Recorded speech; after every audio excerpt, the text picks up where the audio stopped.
فترى الذين في قلوبهم مرض يسارعون فيهم يقولون نخشى أن تصيبنا دائرة فعسى الله أن يأتي بالفتح أو أمر من عنده فيصبحوا على ما أسروا في أنفسهم نادمين ويقول الذين آمنوا أهؤلاء الذين أقسموا بالله جهد أيمانهم إنهم لمعكم حبطت أعمالهم فأصبحوا خاسرين يا أيها الذين آمنوا من يرتد منكم عن دينه فسوف يأتي الله بقوم يحبهم ويحبونه أذلة على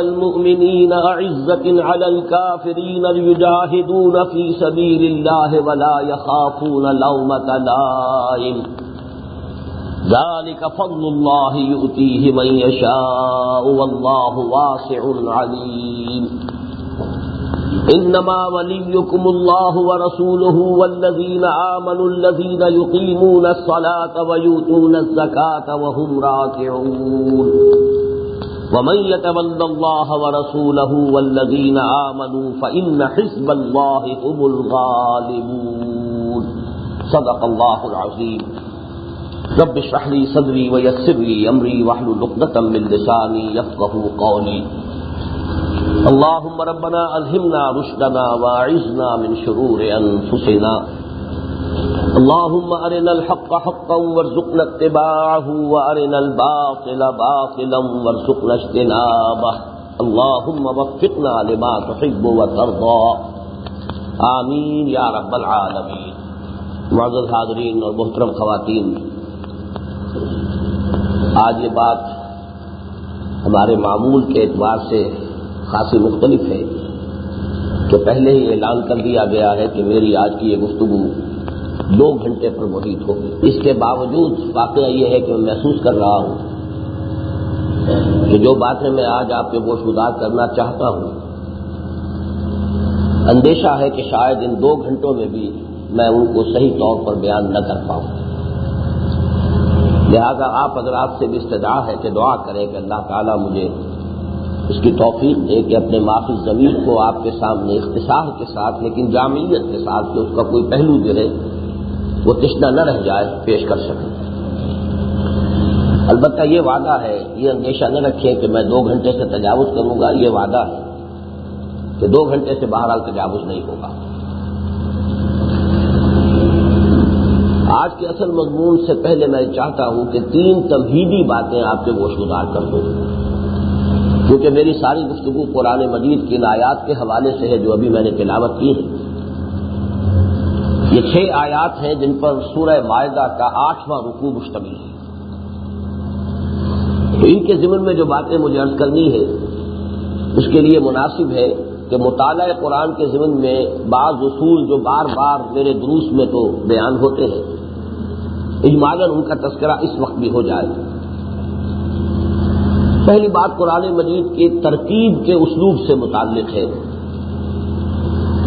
کہ اس میں 3 آیتیں کم سے کم ہے کسی صورت میں، اور حسن اتفاق سے 3 ہی صورتیں ہیں کہ جو 3 آیات پر مشتمل ہیں، اور تینوں اپنی اپنی جگہ پر ایک موضوع پر نہایت جامع ہے۔ سورۃ العصر 3 آیات، اور امام شافعی کے اقوال کو ہم نے الحمدللہ کہ بہت عام کیا ہے، لو تدبر الناس هذه السورۃ لوسعتهم۔ قرآن مجید کی ہدایت کے خلاصے پر مشتمل ہونے کے اعتبار سے یہ سورہ مبارکہ اتنی جامع ہے کہ امام شافعی فرماتے ہیں کہ اگر لوگ صرف اس ایک سورت پر تدبر کر لیں، غور و فکر کر لیں، تو یہ ان کے لیے کافی ہو جائے۔ ایک دوسرا قول ان کا اور بھی ہے جو میں نے نقل کیا ہے اپنے اس کتابچے میں، سورۃ العصر پر جو میرا کتابچہ ہے راہ نجات کے عنوان سے، لو لم ينزل من القرآن سواها لکفت الناس، اگر قرآن میں سوائے اس ایک صورت کے اور کچھ نازل نہ ہوتا تب بھی یہ لوگوں کی ہدایت کے لیے کافی ہے۔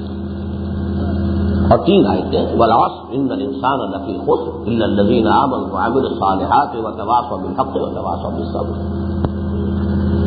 اسی طرح حضور صلی اللہ علیہ وسلم کا جو مقام اور مرتبہ ہے اللہ کی نگاہ میں، اور آپ کے دشمنوں کا جو انجام ہونے والا تھا، اس کے اعتبار سے سورۃ الکوثر ہے مختصر ترین سورت، جامع ترین سورت۔ انا اعطیناک الکوثر فصل لربک وانحر ان شانئک هو الابتر۔ پھر حضور کو جو مشن تفویض کیا گیا تھا، اعلاء کلمت اللہ، اقامت دین، تکبیر رب، غلبہ دین، اس کے لیے جو پیشن گوئی جامع ترین ہے وہ سورۃ النصر۔ یہ کام ہو کر رہے گا، دین کا غلبہ ہو کر رہے گا۔ اذا جاء نصر اللہ والفتح ورأیت الناس يدخلون فی دین اللہ افواجا فسبح بحمد ربک واستغفرہ انہ کان توابا۔ یہ تین ہی صورتیں ہیں، تین آیتوں پر مشتمل۔ البتہ یہ کہ غور کرنے سے معلوم ہوتا ہے کہ جو طویل صورتیں ہیں قرآن حکیم کی، اس میں بھی تین آیتوں کے مجموعے بہت سے مقامات پر آئے جو نہایت جامع ہیں۔ اب اس کی میں زیادہ مثالیں نہیں دوں گا، اصل میں آج کا جو ہمارا یہ بیان ہے وہ سورہ مائدہ میں جو 6 آیتیں ہیں وہ بھی تین آیتوں کے 2 گروپوں کی شکل میں۔ یہی وجہ کہ پہلے آغاز ہوتا ہے یا ایھا الذین آمنوا، 3 آیتیں مکمل ہو کر پھر جب شروع ہوتی ہے بات یا ایھا الذین آمنوا، معلوم ہوا کہ ایک بات پہلی 3 آیتوں میں مکمل ہو گئی اور دوسری بات دوسری 3 آیتوں میں مکمل ہو گئی۔ اسی کے حوالے سے وہ بات بھی ذہن میں رکھیے کہ نماز میں کم سے کم جو قرأت ہوتی ہے وہ 3 آیات کی ہوتی ہے، تو یہ بھی در حقیقت چیزیں آپس میں ملتی ہیں۔ دوسری بات یہ کہ قرآن مجید پر غور کرنے کے لیے، اس کے مفہوم کو سمجھنے کے لیے 2 پہلو اس کے سامنے رہنے چاہیے۔ قرآن مجید چونکہ نازل ہوا ہے ایک خاص پس منظر میں، واقعاتی پس منظر، ٹائم اینڈ سپیس کا ایک خاص کانٹیکسٹ ہے۔ آج سے لگ بھگ 1400 برس قبل 22 برس کے دوران یہ قرآن نازل ہوا، کل کا کل حجاز میں نازل ہوا۔ بہت سے واقعات تھے اس وقت کے کہ جو پس منظر میں ہیں ان آیات کے جو نازل ہو رہی ہیں، پھر بحیثیت مجموعی پوری قوم جو مخاطب اولین تھی، اس کے نظریات کیا تھے، عقائد کیا تھے، معمولات کیا تھے، رسومات کیا تھی، ان کے حالات اور واقعات کیا تھے، اس کے حوالے سے اس کو کہتے ہیں تعویل خاص، اس خاص کانٹیکسٹ میں رکھ کر قرآن کو سمجھنا۔ یعنی یوں سمجھیے کہ جب یہ آیت نازل ہوئی تو اس وقت کیا مفہوم لوگوں نے سمجھا۔ ظاہر بات ہے کہ اس وقت کے لوگوں کی ایک خاص ذہنی سطح تھی، وہ تاریخ، جغرافیہ، سائنس، کیمسٹری، فزکس، جو بھی علوم ہیں ان کے بارے میں جو بھی کچھ ان کے پاس معلومات تھی اس کی ایک خاص سطح تھی، اس سے آگے تو نہیں۔ تو تعویل خاص میں یہ دیکھا جائے گا اس وقت لوگوں نے کیا سمجھا۔ البتہ یہ ہے کہ چونکہ یہ تو ہمیشہ کے لیے ہدایت بن کر نازل ہوا ہے تو وہ تعویل عام ہوگی، جس کے لیے کہ مفسرین نے یہ بڑا پیارا جملہ لکھ دیا ہے ایک اصول کے طور پر، یعنی اعتبار لعموم اللفظ لا لخصوص السبب۔ کوئی خاص سبب نزول جو ہے وہ ہے اصل فیصلہ کن نہیں ہے، بلکہ جو عموم الفاظ ہے اس سے ہم جنرلائز کریں گے، انفر کریں گے، نتائج نکالیں گے۔ اس لیے کہ یہ ہدایت نامہ تو ابدی ہے تا قیام قیامت، یہی تو ہے۔ بڑے سے بڑے ذہین اور فطین اور فلسفی انسان کے لیے بھی اسی میں ہدایت ہے اور عوام الناس کے لیے بھی اسی میں ہدایت ہے۔ تو اس کو بھی ذہن میں رکھیے ہمیشہ کہ تعویل خاص، تعویل عام، یہ دونوں ضروری ہیں۔ بالکل تعویل خاص سے اپنا تعلق منقطع کر لینا، اس میں بھی اندیشہ ہے کہ آدمی کہیں بہت دور نہ نکل جائے۔ میں نے ابھی حال ہی میں کراچی میں تقریر کی تھی اسی موضوع پر، تو ایک مثال سامنے آئی کہ جیسے اگر کسی وجہ سے کوئی شخص جو ہے کسی بحری جہاز کا کوئی کنڈا پکڑ کر ویسے کسی دوسرے ہاتھ سے وہ کوئی چیز پکڑنا چاہ رہا ہے تو ایک ہاتھ تو فری ہوگا، لیکن ایک ہاتھ جس سے کہ اس نے کنڈا پکڑا ہوا ہے اس کی جان اور اس کی حفاظت اور عافیت اس میں ہے کہ یہ ہاتھ جو ہے اس سے یہ کنڈا چھوٹنے نہ پائے، اس کو پکڑے رکھے، پھر اس ہاتھ سے جو بھی جہاں پہ ہاتھ مار سکتا ہو وہ کرے۔ تو تعویل خاص کے کنڈے پر ہاتھ رہنا چاہیے۔ فقد استمسک بالعروۃ الوثقی، یہ تو در حقیقت آپ کو محفوظ رکھے گا کہ کہیں کوئی لہر جو ہے جذباتی لہر یا حالات کی لہر آپ کو دور ہی نہ لے جائے۔ ضل ضلالا بعیدا، کنڈا پکڑے رکھو، پھر یہ کہ اس ہاتھ سے ادھر ادھر جو بھی ہے جہاں تک رسائی ہو سکے، جو بھی علم اور معرفت کی چیزیں حاصل کر سکتے ہو کرو۔ تیسری بات یہ کہ جو اکثر لوگوں کو اشتباہ پیش آ جاتا ہے قرآن مجید کے مطالعے یا تدبر کے ذہن میں کہ کسی نے کوئی بات ایسی کہہ دی جو پہلے مفسرین نے نہیں کہی تھی، اس سے طبیعت اپراتی ہے کہ یہ بات آخر ایسی بات تھی تو ہمارے اسلاف سے کیسے ان کی نگاہوں سے کیسے اوجھل گئی، کیسے بختی رہی، اس میں بھی سمجھ لینا چاہیے کہ ایک ہے قرآن مجید کا وہ عملی حصہ جس پر کہ شریعت کا دار و مدار ہے، یہ حلال، یہ حرام، یہ جائز، یہ ناجائز، یہ فرض، یہ واجب، ان چیزوں کے اعتبار سے تو پیچھے کی طرف جانا چاہیے، دوڑ پیچھے کی طرف ہے گردش ایام کی، اسلاف کی طرف، بلکہ اسلاف بھی قریبی زمانے کے اسلاف نہیں، ان سے بھی پچھلے اسلاف، یہاں تک کہ اپنے آپ کو محمد الرسول اللہ والذین معہ ان کے قدموں میں پہنچا دیا، جیسے کہ حضور نے فرمایا ما انا علیہ واصحابی، عمل کا پہلو وہاں ہوگا، اللہ کے رسول اور ان کے صحابہ، ان کے طرز عمل کا۔ لیکن جہاں تک علم، حکمت، سائنس، علوم، فلسفہ، اس کے اعتبار سے جو باتیں ہیں تو آگے سے آگے چلیے، اور اس میں کوئی افرانا نہیں چاہیے کہ یہ بات پہلوں نے نہیں کہی، پہلوں کی معلومات بڑی محدود تھیں، علم فلکیات بھی ابھی محدود تھا، اور دوسرے علوم جو ہے وہ بہت محدود تھے، سائنس انہیں کہاں بھی معلوم تھی، اسی طریقے سے تاریخی معلومات ابھی کہاں تھیں، ایکسکیویشنز ابھی کہاں ہوئے تھے۔ ہمارے سابق مفسرین بیچارے مجبور ہیں کہ ذوالقرنین کے بارے میں زیادہ سے زیادہ انہوں نے قیاس کے گھوڑے دوڑائے تو سکندر اعظم تک پہنچ گئے، اور کہاں تک جائیں گے، حالانکہ کہاں سکندر اعظم کی شخصیت، کہاں ذوالقرنین کا کردار جو سورہ کہف میں آیا۔ یہ تو ظاہر بات ہے کہ پھر جب کہ اب اس صدی میں ہوئی ہے، وہ کھدائی ہوئی ہے استخر کے مقام کی، اور وہاں سے پھر جو کچھ برآمد ہوا ہے کہ وہ جو ایران کی عظمت کا آغاز کرنے والا شخص تھا سائرس یا کیخورس، وہ ہے جس پر کہ ذوالقرنین کا پورا پورا جو کردار ہے وہ منطبق ہوتا ہے، اور اس کا وہ مجسمہ بھی برآمد ہو گیا جس کے تاج میں 2 سینگ لگے ہوئے، اس لیے کہ اس سے پہلے ایران 2 علیحدہ علیحدہ ملک تھے، پارس اور میڈیا، ان دونوں کو جمع کر کے ایک عظیم مملکت کی بنیاد رکھی، تو اس نے اپنے اس تاج کے اندر 2 سینگ لگا لیے کہ 2 ملکوں کو میں نے جمع کیا، یہ کیخورس تھے۔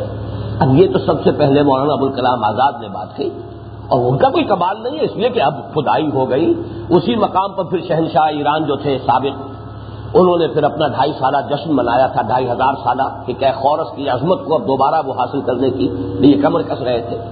تو اس حوالے سے جان لیجئے کہ حضور کی حدیث بھی ہے لا تنقضی عجائبہ، قرآن کے عجائب کبھی ختم نہیں ہوں گے۔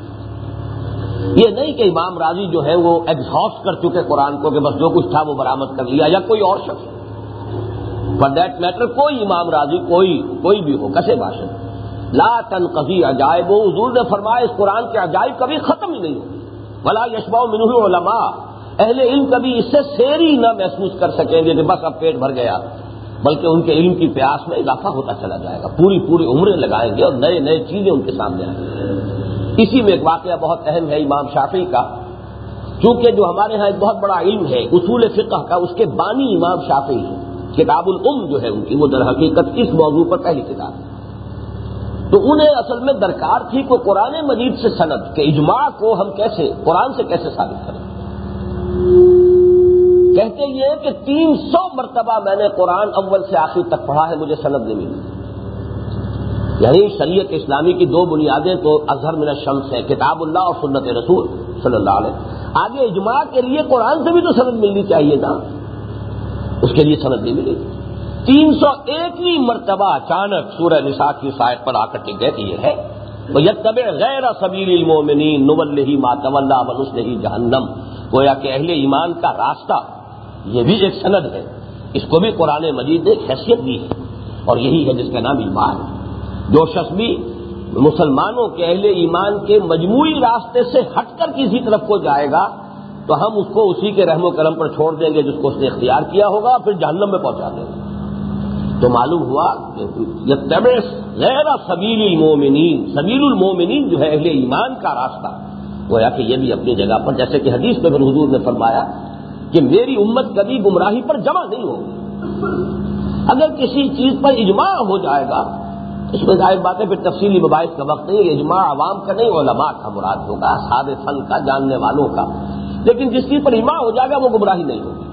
تو امام راضی کہتے ہیں کہ اس کے بعد میرا انشراح ہو گیا کہ واقعتاً قرآن سے بھی اس اجماع کے لیے سمجھ۔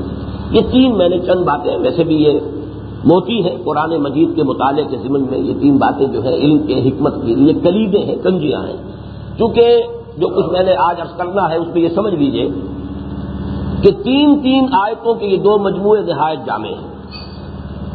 پہلا مجموعہ اس میں جو بھی اس وقت کے حالات تھے اس کے حوالے سے کیا سمجھا گیا، آج کے حوالے سے میرے نزدیک تو بلکہ مجھے تو ایسا محسوس ہوتا ہے جو میں بعد میں تفصیل سے کروں گا کہ اس آیت میں جو اصل حکم ہے در حقیقت اس کا اطلاق ہی آج کے دور پر ہو رہا ہے۔ یہ آج ہی کے عالمی حالات اور خاص طور پر جو بھی عیسائیوں اور یہودیوں اور مسلمانوں کے مابین معاملہ ہے اس پر جس درجے یہ آیت آج منطبق ہو رہی ہے اس سے پہلے کبھی منطبق نہیں تھی۔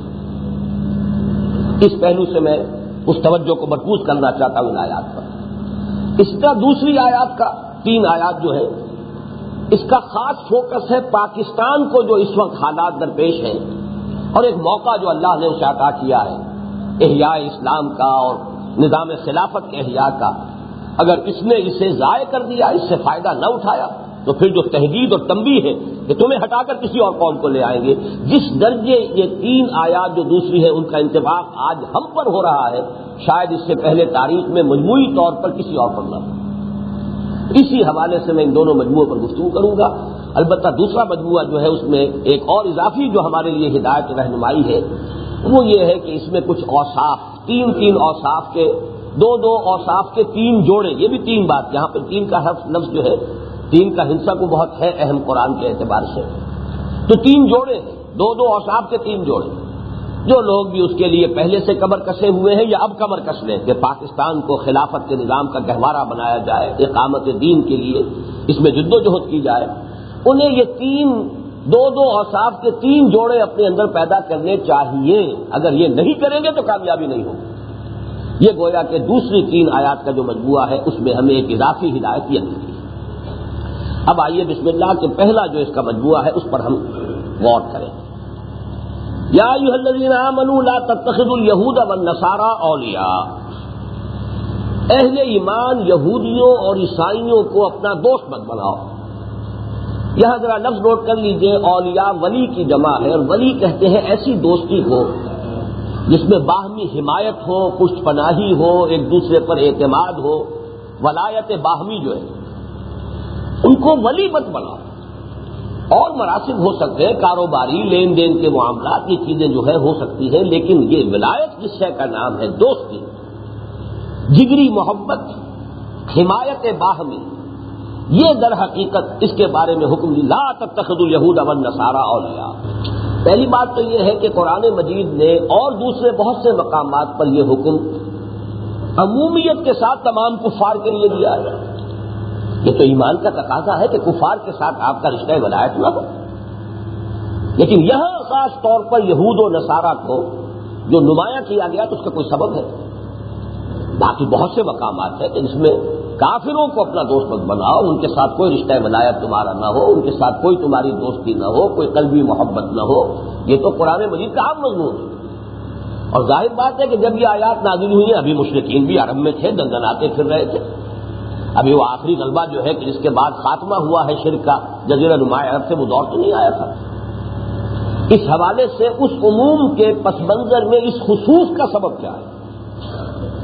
چنانچہ خود اسی سورہ مبارکہ کی آیت نمبر 57 جو ہے 9 رکوع کی پہلی آیت جو ہے اس میں پھر کفار کے لفظ کا اضافہ کر دیا گیا، اہل کتاب اور کافروں دونوں کے بارے میں روکا گیا، یعنی وہاں پر اس سے مراد ہوں گے مشرکین عرب کہ ان سے وہ دلی دوستی کا رشتہ استوار مت کرو۔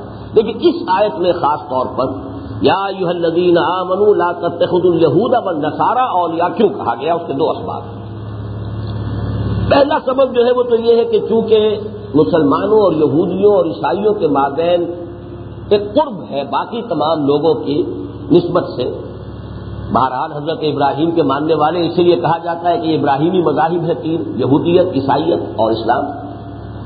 اہل کتاب ہے عیسائی اور یہودی۔ یہ جو قرب ہوتی ہے کا معاملہ ہوتا ہے، جو شراکت جسے کہتے ہیں پنجاب میں شریکہ، وہی دشمنی زیادہ ہوتی ہے۔ اگر کہیں کا دور کا معاملہ ہے تو اس سے اتنا زیادہ اندیشے نہیں ہوتے، جتنا قرب ہوگا اندیشہ اسی سے زیادہ ہوگا۔ اس حوالے سے چونکہ اگرچہ شرعی اعتبار سے آپ دیکھیے کہ باقی کافروں کے مقابلے میں ان کے معاملے کو ہلکا رکھا گیا، ان کے ہاں کا ذبیحہ ہم کھا سکتے ہیں، یہودیوں کا عیسائیوں کا ذبیحہ ہونا شرط ہے۔ اسی طریقے سے ان کی خواتین سے مسلمانوں کو شادی کرنے کی اجازت ہے جبکہ اور کسی سے نہیں ہے۔ تو شرعی احکام کے اعتبار سے تو معاملہ وہاں پر نرم ہے، یہاں پر انہیں خاص طور پر جو ہے نمایاں کیا گیا کہ ان کے ساتھ کوئی دوستی کا، محبت کا، ولایت کا رشتہ نہ رکھنا. یا ایھا الذین آمنوا لا تتخذوا اليہود والنصارى اولیاء. اور خاص طور پر اس کا تعلق جو ہے اس آیت کے دوسرے ٹکڑے سے ہے جو ابھی میں آپ کو بعد میں سنانے والا ہوں. فرمایا یا ایھا الذین آمنوا لا تتخذوا اليہود والنصارى اولیاء بعضهم اولیاء بعض. یہ ایک دوسرے کے ولی ہیں، ایک دوسرے کے دوست ہیں، ایک دوسرے کے حمایتی ہیں، ایک دوسرے کے مددگار ہیں، ایک دوسرے کے پشت پناہ ہیں. اصل میں یہ ٹکڑا ہے اس آیت مبارکہ کا، اس کے بارے میں اب یہ عرض کر رہا ہوں کہ شاید پہلے کسی نے یہ بات نہیں کہی ہے، اسی لیے میں نے تمہید میں وہ بات عرض کر دی تھی، اس سے اوپرائیے نہیں، لا تنتهی عجائب. یہاں تک کہ خود میرے سامنے یہ بات اچانک آئی ہے، تقریباً سوا ماہ قبل عید الفطر سے جو اگلا جمعہ آیا ہے اس میں میں تقریر کر رہا تھا. اسی آیت مبارکہ پر میں نے خاص طور پر جو توجہ کی تو میں حیران ہو گیا کہ اس پر میرا ذہن خود پہلے اس سے کبھی منتقل نہیں ہوا کہ بعضهم اولیاء بعض. یہ تو وہ بات ہے کہ جو اس صدی میں اور بتمام و کمال تو اب آ کر پوری ہوئی ہے. جس وقت قرآن نازل ہوا یہ واقعہ تھا ہی نہیں. یوں سمجھیے کہ پورے 1900 برس یہودیوں اور عیسائیوں میں دشمنی رہی، دوستی کب رہی ہوگی؟ یہ تو اچانک ذہن منتقل ہوا. یہ پیشن گوئی ہے، یہ در حقیقت نزول قرآن کے وقت مطابق واقعہ بات نہیں ہے. یہ پیشن گوئی ہے کہ جو در حقیقت اس دور میں آ کر پوری ہوئی ہے، ورنہ اس سے پہلے تو اگر غور کیا جائے تو یہ تو آپ کہہ سکتے پوٹینشلی کوئی شے ہو، جیسے کہ آم کی گٹھلی میں آم کا پورا درخت ہے پوٹینشلی، یا اللہ تعالیٰ نے اپنے اس علم کامل کی بنا پر یہ بات کہی ہے کہ جس کا اللہ کا علم تو ماضی اور حال چونکہ سب کو محیط ہے تو مستقبل کے اعتبار سے یہ بات کہی ہے. بعضهم اولیاء بعض، تو اللہ تعالیٰ کا فرمانا تو اپنی جگہ درست ہو گیا، لیکن واقعاتی اعتبار سے غور کیا جائے تو بات سامنے یہ آتی ہے کہ پورے 1900 برس تک، یعنی قرآن مجید کے نزول سے 600 برس قبل اور قرآن مجید کے نزول سے 1300 برس بعد تک ان دونوں میں کہیں کوئی دوستی نہیں تھی، کہیں آپس میں ولایت باہمی نہیں تھی، کہیں ایک دوسرے کی کچھ پناہی نہیں تھی، کوئی ان کے درمیان یہ رشتہ نہیں تھا. یہ رشتہ تو 14ویں صدی ہجری میں شروع ہوا ہے اور 15ویں صدی ہجری کے آغاز میں اپنے نقطۂ عروج کو پہنچا ہے. یہ دوسری بات ہے کہ 20ویں صدی عیسوی کو آپ یہ کہہ سکتے ہیں کہ اس کے آغاز میں اس کا ظہور ہوا ہے، اور اس کا جو آخری حصہ ہے جس میں ہم اس وقت بیٹھے ہوئے ہیں اس میں اس کی تکمیل ہوئی. میں نے سوچا کہ خود میرا ذہن پہلے ادھر کیوں نہیں منتقل ہوا، تو مجھے اس کی توجیہ جو سمجھ میں آئی وہ یہ تھی کہ چونکہ جب سے ہم نے ہوش کی آنکھ کھولی ہے تو ہمارے سامنے تو یہی ہے کہ ان کی دوستی ہے، تو ہمارا ذہن تو ظاہر بات ہے منتقل نہیں ہو سکتا تھا، وہ تو بالکل مطابق واقعہ ہے. ہم نے تو آنکھ کھولی تو یہی دیکھا کہ یہودی اور عیسائی آپس میں شیر و شکر ہیں، آپس میں ایک دوسرے کے دوست ہیں، آپس میں ان لوگوں کے معاہدے ہیں، آپس میں ایک دوسروں کے لیے تعاون ہے. اس لیے ہمارے لیے تو در حقیقت جو بھی ہمارے شعور کی زندگی ہے اس میں تو یہ واقعے کے مطابق ہے. جو بات میں کہہ رہا ہوں وہ تو یہ ہے کہ نزول قرآن کے وقت اور اس کے بعد بھی 1300 برس تک یہ بات واقعے کے مطابق نہیں تھی، در حقیقت اسی اعتبار سے اسے پیشین گوئی قرار دیا جانا چاہیے. چنانچہ خود قرآن مجید میں 3 مقامات جو ہیں وہ میں نے نوٹ کیے ہیں. سورہ بقرہ کی آیت نمبر 113 میں فرمایا وقالت اليہود لیست النصارى علی شیء وقالت النصارى لیست اليہود علی شیء. سیدھی سیدھی بات، یہودی کہتے ہیں کہ نصارہ کی کوئی بنیاد نہیں، بے بنیاد ہے، ان کی کوئی حیثیت ہی نہیں، ان کی نفی کرتے ہیں. اور عیسائی کہتے ہیں یہودیوں کی کوئی بنیاد نہیں، بے بنیاد ہے، ان کی کوئی اساس ہی نہیں.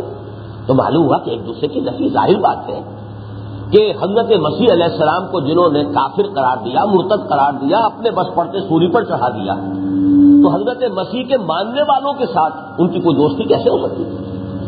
ماننے والوں میں وہ بھی تھے کہ جنہوں نے بہرحال انہوں نے اللہ کا ایک بندہ اور اللہ کا رسول سمجھا، جیسے کہ ہم محمد الرسول اللہ کے بارے میں گواہی دیتے ہیں وَنَشْهَدُ أَنَّ مُحَمَّدًا عَبْدُهُ وَرَسُولُهُ. پھر ماننے والے غلو میں اتنے مبتلا ہو گئے کہ انہوں نے خدائی میں شریک.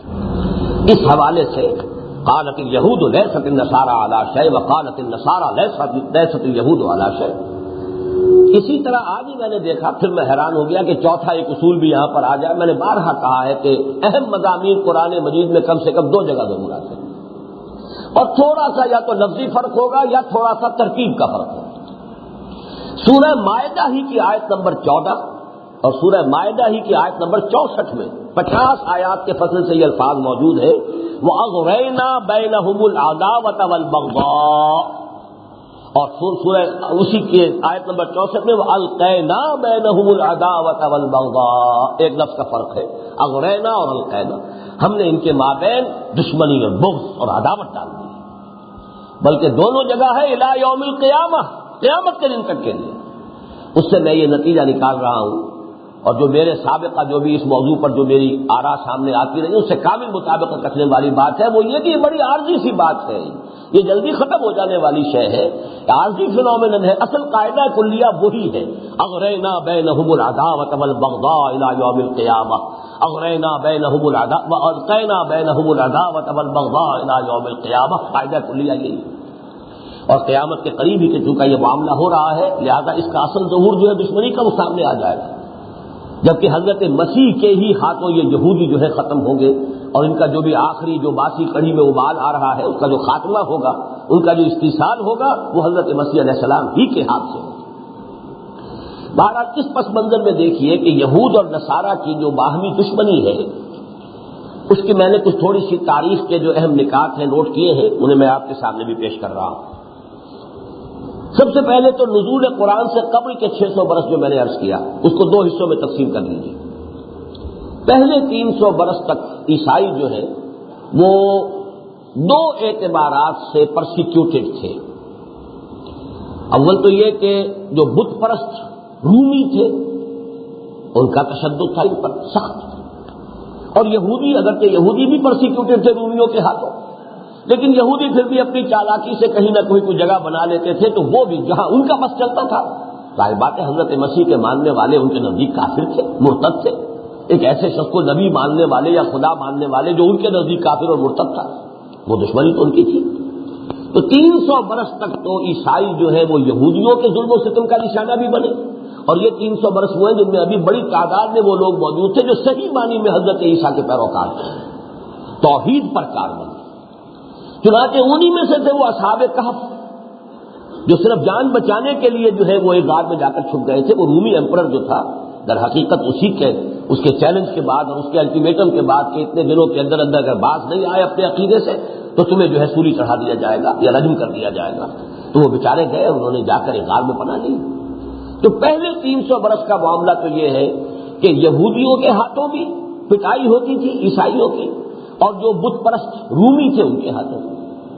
البتہ اس کے بعد ایک انقلاب آ گیا۔ 4 صدی عیسوی کے آغاز میں سلطنت روما نے عیسائیت اختیار کر لی۔ اب عیسائیت جو ہے وہ گورننگ ریلیجن بن گیا۔ اب ان کے ہاتھوں پہ جو پٹائی یہودیوں کی ہوئی ہے تو ظاہر باتیں ہونی تھی، جو ان کے خدا کو سولی دینے والے تھے، یا یہ کہ جو بھی ان میں سے صحیح العقیدت تھے جو ان کے نبی اور رسول کو سولی دینے والے تھے، کیونکہ یہ عقیدہ تو عیسائیوں کا بھی تھا کہ سولی چڑھ گئے حضرت مسیح۔ یہ تو قرآن نے آ کے بیان کیا نا کہ وما صلبوہ وما قتلوہ، جو بھی سولی چڑھا ہے وہ حضرت مسیح نہیں تھے بلکہ وہ تو کوئی اور تھا۔ لیکن یہ کہ عیسائی تو آج تک بھی یہی سمجھتے ہیں کہ حضرت مسیح ہی سولی چڑھا دیے گئے۔ تو جنہوں نے سولی چڑھایا اب ان کے خلاف غصہ اور جو بھی ان کے خلاف نفرت ہونی چاہیے وہ بالکل منطقی بات ہے۔ تو بقیہ 300 برس جو ہے اس نزول قرآن سے قبل کے، ان میں پھر یہودی جو ہے شدید ترین پرسیکیوشن کا شکار ہے۔ البتہ اس عرصے میں بھی اگر کہیں ان کا داؤ چل گیا تو انہوں نے پھر عیسائیوں کے ساتھ وہی کچھ کیا ہے جو وہ اس سے پہلے کرتے آئے تھے۔ چنانچہ اس کے ضمن میں نوٹ کیجئے کہ یہ حضور صلی اللہ علیہ وسلم کی ولادت سے کل 50 برس قبل کا واقعہ ہے۔ اتفاق ایسا ہوا کہ یمن میں یہودی حکومت قائم ہو گئی، یہ تھوڑے سے عرصے کے لیے قائم ہوئی ہے، شمیر۔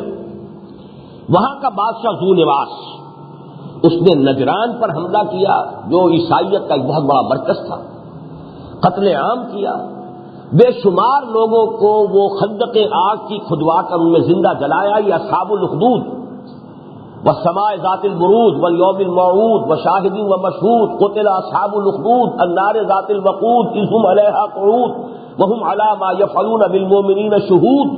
یہ سارا واقعہ اصحاب اخدود کا جو ہے یہ حضور کے ولادت سے کل 50 برس کے لگ بھگ جو ہے قبل یہ ہوا ہے، نجران میں ہوا ہے، اور 20,000 کے قریب عیسائی جو ہے یہودیوں نے زندہ جلائے ہیں یا ویسے ہلاک کیے۔ تو یہ تو دشمنی ان کی چلی آ رہی ہے۔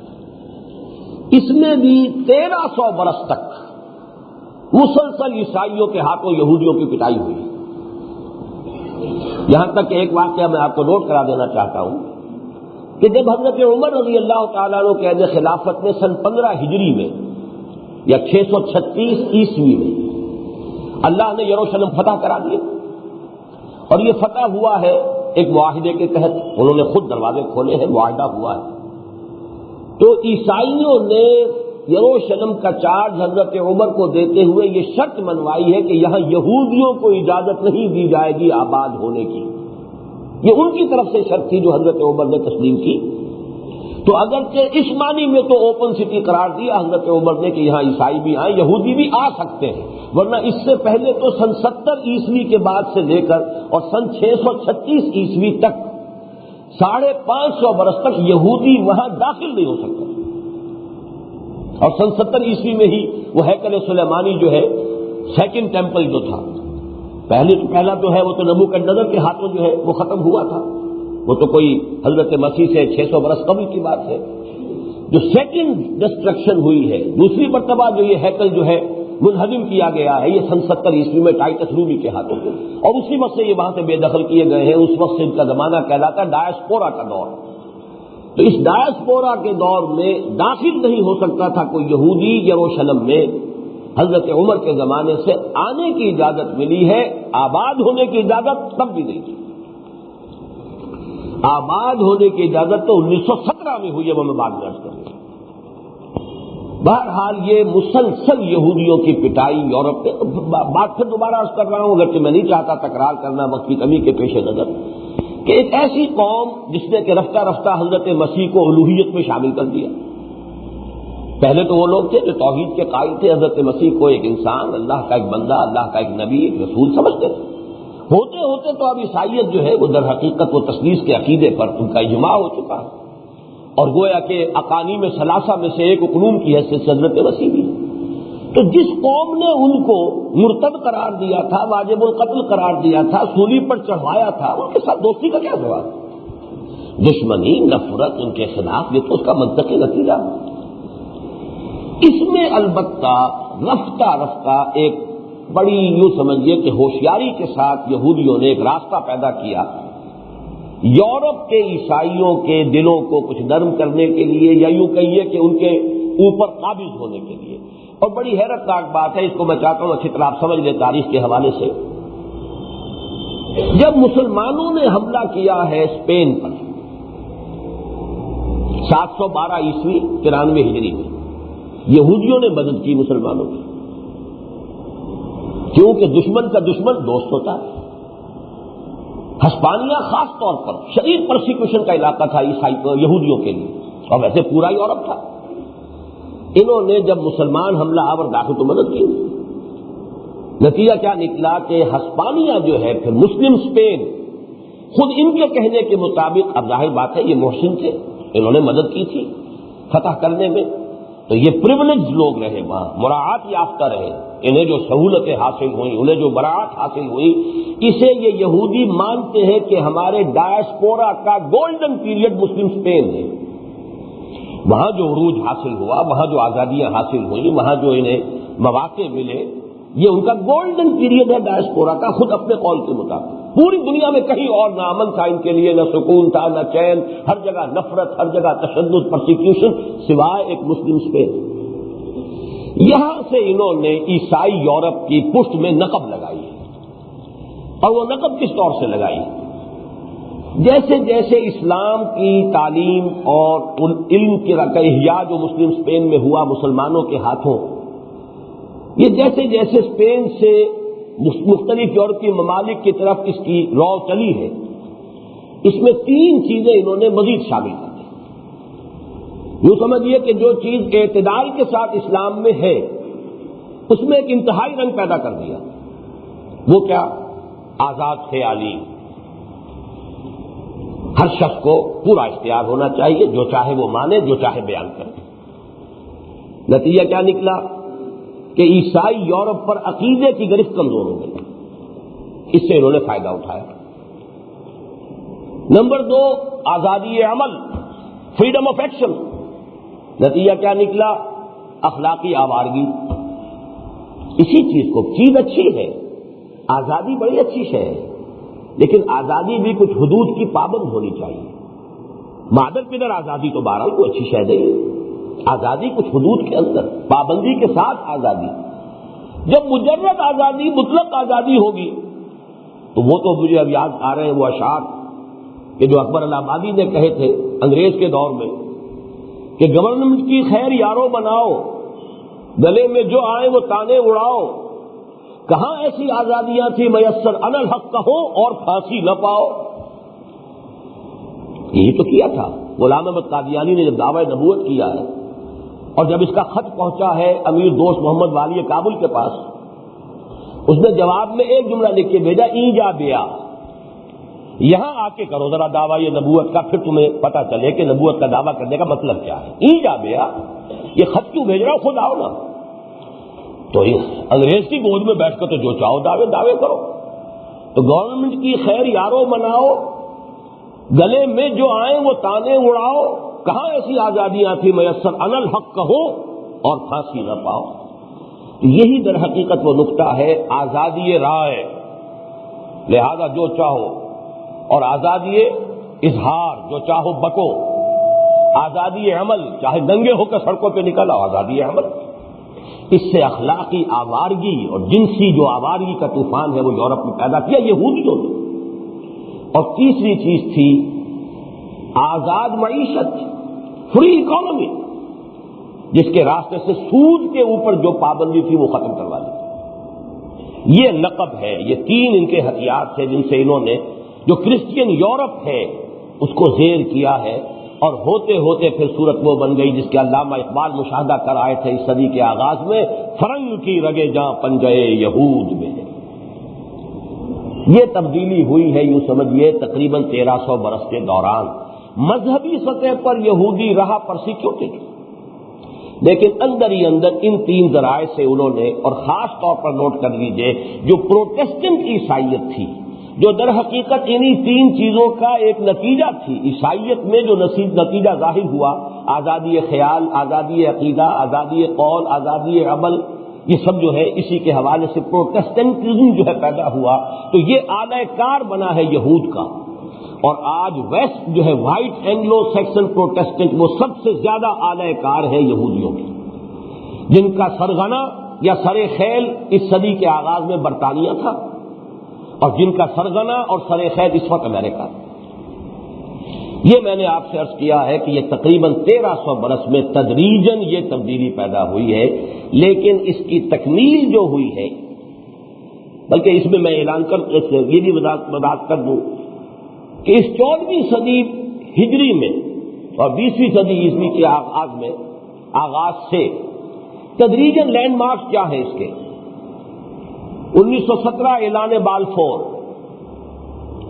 یعنی سن 70 عیسوی کے بعد 1917 میں اعلان بالفور کے ذریعے سے جو برطانیہ کے ذریعے ہوا، انہیں حق دے دیا گیا they can settle in Palestine, اب آباد ہو سکتے ہیں.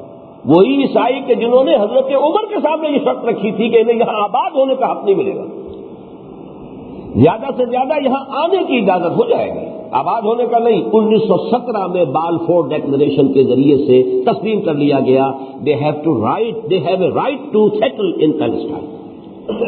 اب یہ گھسے اور اپنی دولت کے بل پر انہوں نے وہاں زمینیں خریدی، رقبے خریدے، غریب جو پہلے فلسطینی مسلمان تھے انہیں بے دخل کیا. وہ جو روایت ہے کہ اونٹ جو ہے جب داخل ہو جاتا ہے بدو کے خیمے میں تو پھر اونٹ اندر ہوتا ہے، بدو باہر ہوتا ہے. وہ حال ہوا فلسطینیوں کا. 1917 میں پہلی مرتبہ اس کا آغاز ہوا. 1948 میں اسرائیل کی ریاست وجود میں آ گئی، اور یہ آئی اب یو این او کے ذریعے، وہ یو این او کے جو تقریباً اعلی کار ہے امریکہ، اس لیے کہ ویسٹ کی قیادت اس عرصے میں تبدیل ہو چکی ہے برطانیہ سے امریکہ کو. 1967 میں اس اسرائیل نے اپنی حدود کی توسیع کی. 1973 میں جبکہ کم سے کم مصریوں نے اپنی 1967 کی شکست کا کلنک کا ٹیکہ دھو دیا تھا، بار لیو لائن کراس کر لی، پھر تاریخ انسانی میں اسے کہا گیا تھا ایئر برج قائم ہوا ہے. امریکہ سے اسلحہ لے لے کر ہوائی جہاز جس تعداد میں آئے ہیں فلسطین یہ اسرائیل ان کی مدد کے لیے، وہ بالکل کہتے ہیں جیسے کہ کوئی پل بن گیا ہو. یعنی اگر ایک دو منٹ کے بعد ایک جہاز اڑ رہا ہے تو وہ تو گویا کہ اگر آپ دیکھیں گے تو فضا جو ہے وہ گویا کہ امریکہ سے لے کر اور اسرائیل تک وہ ایک پل بنا ہوا آپ کو نظر آئے گا. اسے ایئر برج کہا گیا تھا اور اس کے ذریعے سے اتنی بڑی مقدار میں اسلحہ پہنچایا گیا، تب کہیں جان بچی تھی. ورنہ گولڈا مائر نے یہ لکھا ہے خود اپنی خود نویس سوانح حیات میں کہ میں نے خودکشی کا فیصلہ کر لیا. That's the end of the game. ختم ہو گیا ہمارا کھیل. اسرائیل تو ختم ہو، بارلی لائن کراس کر کے مصری آگے آ گئے. لیکن یہ کہ امریکہ نے اسے بچایا. یہ لینڈ مارک ہے اس صدی کے. یہ 4 سن ذہن میں رکھیے، 1917، 1948، 1967، پھر 1973. لیکن اس عمل کی اب جو آخری سٹیج ہے تکمیل کب ہوئی ہے؟ عیسائیت کا اور یہودیت کا گٹھ جوڑ اب کیسے مکمل ہوا ہے؟ اب تک جو ہے سارا ان کا عمل دخل جو تھا، تسلط جو تھا، وہ صرف پروٹیسٹنٹس پر تھا. بڑی عیسائیت کیتھولک عیسائیت ہے. زیادہ بڑی تعداد جو ہے 2.25 ارب اس وقت عیسائی دنیا میں ہے، جن میں 90 کروڑ کیتھولکس، گویا کہ آدھے سے زیادہ. کیتھولکس ابھی تک ان کے دشمن تھے، بلکہ ان کے عوام کے اندر اب بھی دشمنی پائی جاتی ہے. لیکن یہ کہ آخر کار انہوں نے جادو وہ جو چڑھ چڑھ کر بولے، یہ حال ہی کے واقعات ہیں، یہ تو آپ لوگوں کے اپنے بھی یادداشت میں ہوں گے کس طریقے سے انہوں نے رام کیا ہے کیتھولسزم کو. پہلے تو پوپ صاحب سے ایک ڈکری حاصل کر لی، ایک فرمان حاصل کر لیا کہ عیسیٰ کو سولی دینے کے یہودی مجرم نہیں ہیں. 1950 برس تک جو بات کہتے رہے. بہرحال تو پوپ کو تو حق حاصل ہے، وہ تو امام معصوم ہے، جو چاہے کہہ دے، غلطی تو وہ کر ہی نہیں سکتا. لہذا اسے تو اختیار اس کا مطلق حاصل ہے. تاریخ بدل دی. بری ہو گئے یہودی حضرت عیسیٰ کو سولی دینے سے. تاریخ بدل دی. وقت کی کمی ہے ورنہ میں اصل میں نہیں رہا جا رہا. عرض کر دوں میں نے 1962 میں، جبکہ مجھے کم سے کم 10 برس ہو گئے تھے، فلم دیکھنا میں نے بند کر دیا تھا. دیکھا کرتا اپنی نوجوانی میں، ابھی جمعیت سے فعال تعلق سے قبل. 10 برس بعد میں نے پہلی پکچر دیکھی ہے کراچی میں، دی کنگ آف کنگز، اور یہ حضرت عیسیٰ کی لائف پر تھی. اس لیے مجھے بڑی دلچسپی ہو گئی تھی. جیسے جیسے درس قرآن کے ساتھ مناسبت ہوئی، پھر بائبل، خاص طور پر یہ جو گاسپلز ہیں چاروں، ان میں سے بھی سینٹ میتھیو کی گاسپل، اس سے مجھے ایک بڑی قلبی ایک یعنی انس کی کیفیت پیدا ہوئی. تو مجھے جب موقع ملا، کراچی میں تھا میں اس زمانے میں، 1962 کی بات ہے، تو کنگ آف کنگز پکچر آئی حضرت مسیح کی لائف میں نے دیکھی. پھر یوں سمجھیے کہ اس کے کوئی اب یہ ہوا ہوگا اس کے 10-15 سال بعد امریکہ میں مجھے پھر کچھ خواہش پیدا ہوئی کہ میں وہ پکچر دیکھوں.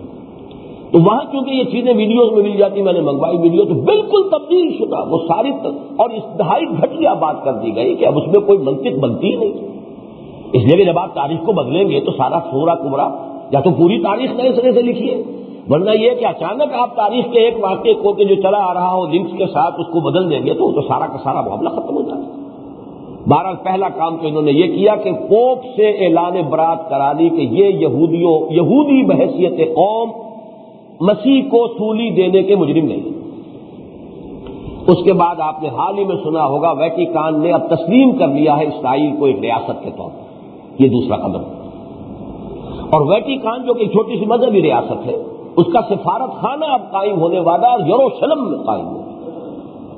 اور تیسری خبر میں نے اپنی بعض تقریروں میں پہلے بھی عرض کیا ہے کہ ابھی جو یہ چل رہی تھی مصالحت، جو رات کی خبر ہے کہ طے ہو گئی ہے بات اور اب دستخط ہونے والے PLO اور اسرائیل کے مابین قاہرہ میں، وہ جو آخری ابھی گفت و شنید ہوئی ہے تقریباً بات طے ہو گئی. جو بھی طے ہوئی اس کی تفاصیل بعد میں آئے گی.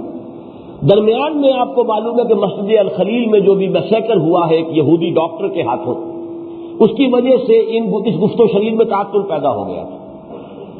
دوبارہ اس گفتگو کو شروع کرانے کے لیے امریکہ کی طرف سے PLO پر دباؤ ڈلوانے کے لیے اسحاق رابین گیا کلنٹن سے ملنے کے لیے.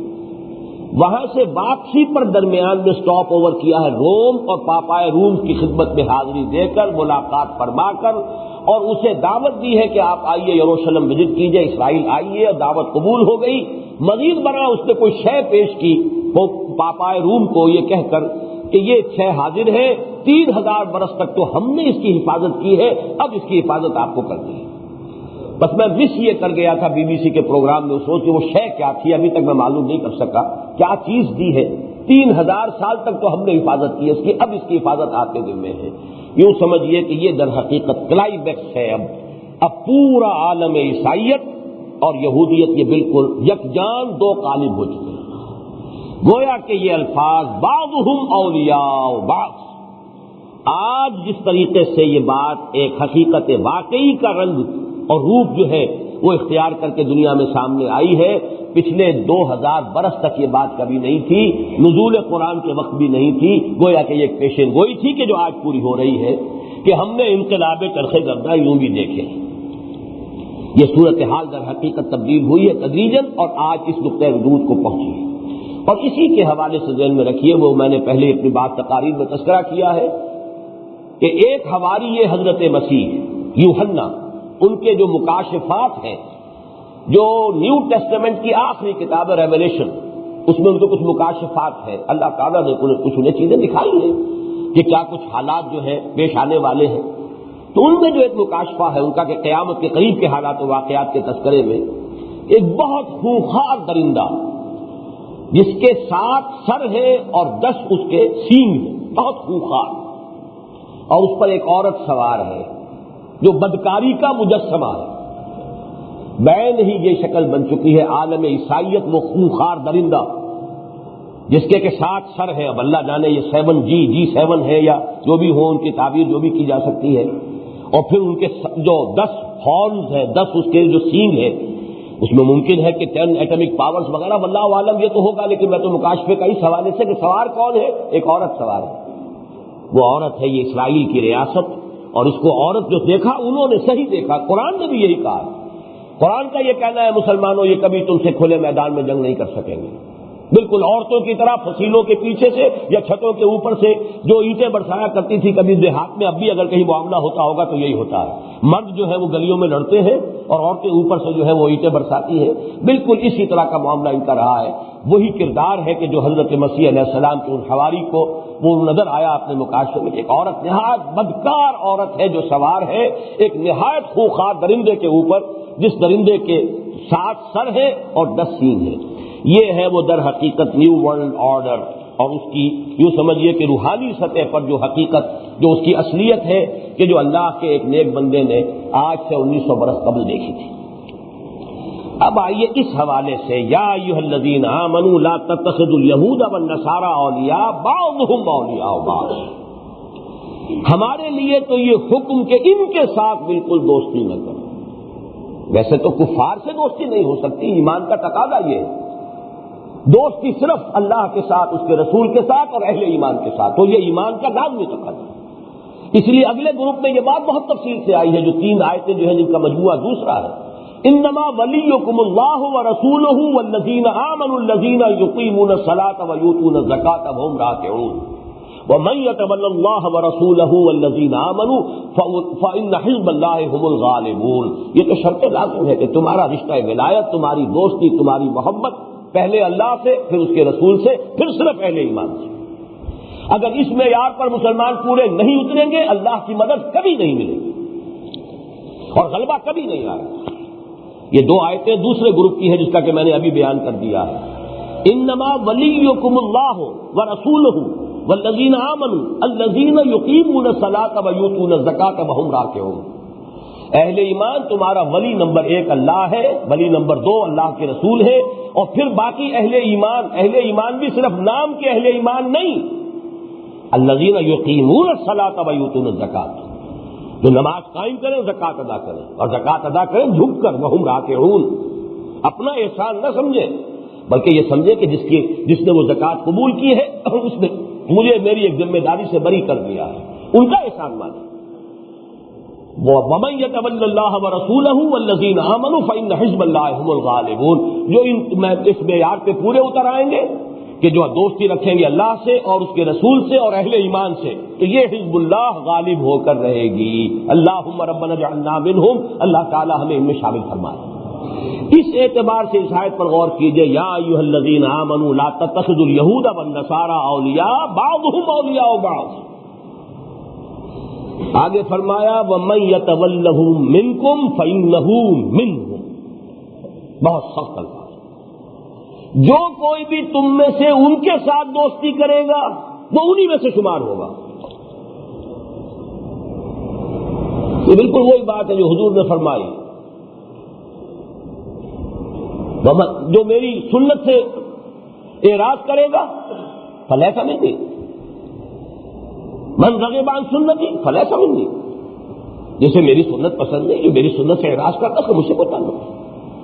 اسی طریقے سے یہ اللہ کے اس اتنے تاکیدی حکم کے باوجود تم انہی سے دوستی کرو گے تو ظاہر بات ہے پھر تمہارا اللہ کی نگاہ میں تمہارا شمار انہی میں ہوگا۔ وَمَن يَتَوَلَّهُم مِّنكُمْ فَإِنَّهُ مِنْهُمْ، انہی میں سے۔ اب میں یہ چاہتا ہوں کہ پہلے ان کا ترجمہ دونوں آیتوں کا مکمل کر دوں۔ ان اللہ لا یہدی القوم الظالمین، یہ پھر اسی تحدید اور تنبیہ کے اندر مزید زور، اللہ ایسے ظالموں کو زبردستی ہدایت نہیں دیتا۔ جب اللہ نے کہہ دیا دوستی مت کرو پھر بھی کرتے ہو تو گویا کہ تم اللہ تعالیٰ کی ہدایت، اللہ کی توفیق، اللہ کی مدد، اللہ کی نصرت اس سے محروم ہو۔ اللہ ایسے ظالموں کو زبردستی ہدایت نہیں دیتا۔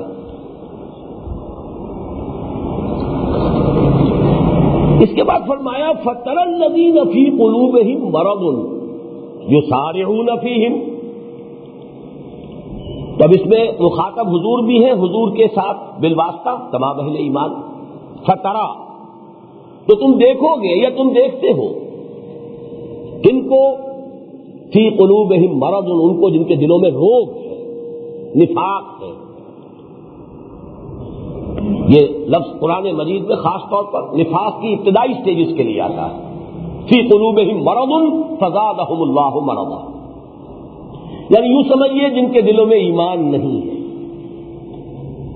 فَتَرَى الَّذِينَ فِي قُلُوبِهِم مَّرَضٌ يُسَارِعُونَ فِيهِمْ، وہ تو انہی میں گھسنے کی کوشش کرتے ہیں، انہی کے ساتھ دوستی، انہی کے ساتھ پینگے بڑھانا، انہی کے پاس جانا۔ جیسے ایک بڑی پیاری حدیث میں الفاظ آتے ہیں، لا ملجا منک ولا ماوا الا الیک، اے اللہ تجھ سے بچ کر جانے کی جگہ کون سی ہے؟ تیری پکڑ، تیری سزا، تیرے عتاب سے بچ کر بھی جانے کی پناہ بھی تو تیرے ہی پاس ہے۔ لا ملجا منک، ملجا کہتے کہیں جا کر آپ اپنے لیے پناہ تلاش کر دیں، ماوا، لا ملجا منک، تجھ سے بھاگ کر جاؤں تو کہاں جاؤں؟ لا ملجا منک ولا ماوا الا الیک، یہ حال ہے منافقوں کا کہ ان کے لیے ملجا اور ماوا وہی یہود، وہی نصارہ، وہی ان کا سارا مالیاتی نظام، یہی ہے کہ گھسے جا رہے ہیں اسی کے اندر۔ اب دیکھیے تعویل خاص کے اعتبار سے یہ مدینے کے منافقین تھے، تعویل عام کے اعتبار سے میں بعد میں عرض کروں گا کہ کون کون جو ہے اس حکم کے تحت آ رہے ہیں، اس کا اطلاق کس کس پر ہو رہا ہے۔ ابھی تو الفاظ نوٹ کر لیجئے، فَتَرَى الَّذِينَ فِي قُلُوبِهِم مَّرَضٌ يُسَارِعُونَ فِيهِمْ، تو تم دیکھتے ہو ان لوگوں کو جن کے دلوں میں روگ ہے کہ وہ انہی کے اندر گھستے ہیں، کوشش کرتے ہیں، محنت کرتے ہیں، انہی کی دوستی، انہی کی حمایت، انہی کی سرپرستی حاصل کرنے کے لیے دن رات کوشاں۔ ایسے پیارے الفاظ ہیں، ایک لفظ میں ترجمہ ممکن نہیں۔ یسارعون فیہ، مسارعت، سرعت۔ اب یہ سرعت کا لفظ جلدی کے لیے بھی آتا ہے، طاقت کے لیے بھی آتا ہے۔ سرعت، اس سرعت کے لیے پوری اپنی تندہی کے ساتھ، اور پھر مسارعت، یہ در حقیقت مقابلہ، ایک دوسرے سے آگے بڑھنے کی کوشش میں ہے کہ ہمیں سرپرستی حاصل ہو جائے، ایک دوسرے سے جو ہے اس میں آگے نکلنے کی کوشش کر رہے ہیں، مقابلہ کر رہے ہیں۔ یسارعون فیہ، انہی کے اندر پوری تندہی کے ساتھ انہی میں گھسنے کی کوشش کر رہے ہیں۔ یقولون نخشى ان تصیبنا دائرہ، کہتے یہ ہے کہ اندیشہ ہے کہ ہم پر کوئی مصیبت نہ آئے، کوئی گردش فلک نہ آ جائے، کیا کریں؟ آخر کوئی پناہ چاہیے، کوئی مدد چاہیے، کہیں نہ کہیں تو بچنے کے لیے صورت ہو۔ آخر بھارت اتنا بڑا دشمن ہے، کوئی تو ہمیں پشت پناہ چاہیے، کوئی تو مددگار چاہیے، کہیں سے تو ہمیں سپورٹ ملے گی۔ بڑے نہیں وہ بات اس وقت مجھے یاد آ گئی جو میں عرض کر چکا ہوں اپنی ایک تقریر میں، یہ 1953 کا واقعہ ہے۔ اس وقت کے وزیر اعظم نے یہ الفاظ مجھ سے کہے تھے۔ ساری پالیسی ہماری اسی کے اوپر بیس کر کے چل رہی ہے آج تک۔ 1953 اس وقت کے وزیر اعظم ناظم الدین خواجہ ناظم الدین صاحب، میں اس وقت طلبہ کا ایک وفد لے کر ان کی خدمت میں حاضر ہوا تھا۔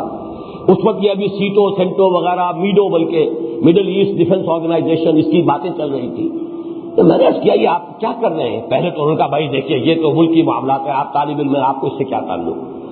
اس وقت وہ عجیب سی اللہ تعالیٰ کی طرف سے ہی کوئی ہمت بھی عطا ہو گئی، حالانکہ وہ وزیر اعظم تھے، گورنر ہاؤس میں یہاں پہ ملاقات ہو رہی تھی۔ میں نے کہا جناب آپ تو ان معاہدوں کے اندر باندھ کر رخصت ہو گئے، اس ملک کو سنبھالنا تو بعد میں ہم نے، تو ہمیں نہیں بتائیں گے تو کیسے بات ٹھیک ہوگی؟ اچھا پوچھیے۔ پھر جب کہا تو سادہ ترین الفاظ میں، کیونکہ وہ بڑے سادہ مزاج ہیں، دیکھیے پنڈت جی تو نہیں چاہتے نا کہ پاکستان رہے، اور ہمارے اندر تو طاقت نہیں ہے نا پنڈت جی کا مقابلہ کرنے کی۔ پنڈت جی پنڈت نہیں ہوں بھارت، تو ہمیں تو کوئی مدد چاہیے نا۔ 3 جملوں میں سارا سغرا کبرا ہے۔ لیکن ذرا نوٹ کیجئے یہ آیت کیسے منطبق ہو رہی ہے۔ فَتَرَى الَّذِينَ فِي قُلُوبِهِم مَرَضٌ، ہمیں نہ اللہ پر یقین تھا، نہ اس وقت تھا، نہ آج ہے، نہ ایمان کی دولت اس وقت نصیب تھی، نہ آج ہے، تو نظر تو وہی آئے گا امریکہ بہادر یا کوئی اور جو بھی مغربی ہمیں سہارا مل سکتا ہو۔ یا تو اللہ پر یقین ہو تو وہ تو بالا ترین اقتدار ہے، اس کا اختیار اس کا ہے۔ إِن يَنصُرْكُمُ اللَّهُ فَلَا غَالِبَ لَكُمْ، اگر اللہ تمہاری مدد کرے تم پر کوئی غالب نہیں آ سکتا۔ وَإِن يَخْذُلْكُمْ فَمَنْ ذَا الَّذِي يَنصُرُكُم مِّن بَعْدِهِ، اگر وہی تمہارا ساتھ چھوڑ دے تو کون ہے جو تمہاری مدد کر سکے گا اس کے بعد؟ سیدھی بات۔ تو یہ تو فَتَرَى الَّذِينَ فِي قُلُوبِهِم مَرَضٌ، جن کے دلوں میں روگ ہے، ایمان نہیں ہے، نہ اللہ پر ایمان،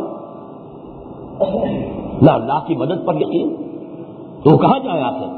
3 جملے ہیں، یہی ہے ہماری آج تک کی پوری فورن پالیسی، 3 جملوں کے اندر ہے۔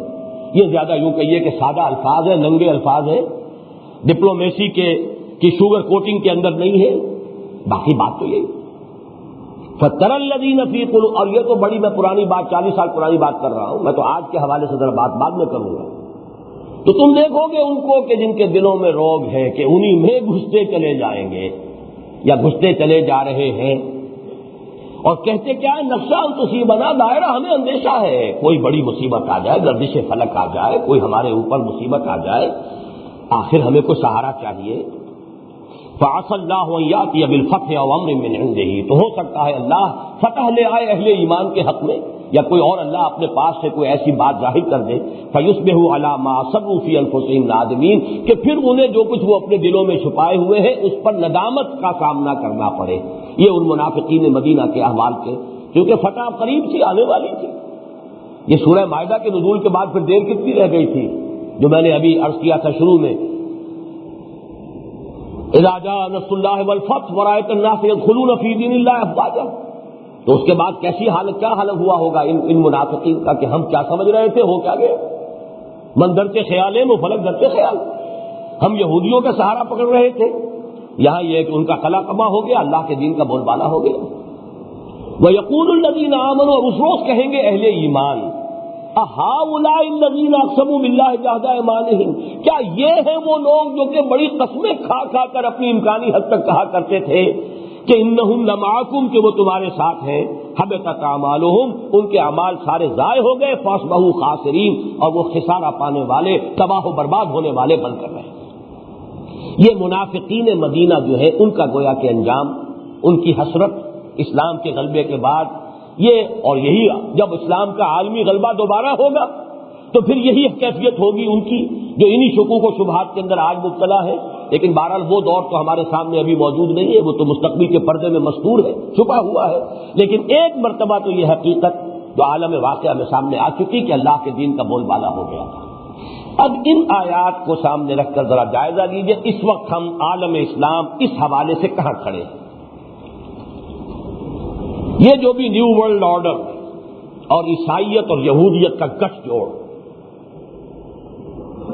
اس کے حوالے سے عالم اسلام کا جائزہ، کہ حکم ہمیں یہ ہے کہ ان سے دوستی مت کرو، حال ہمارا کیا ہے؟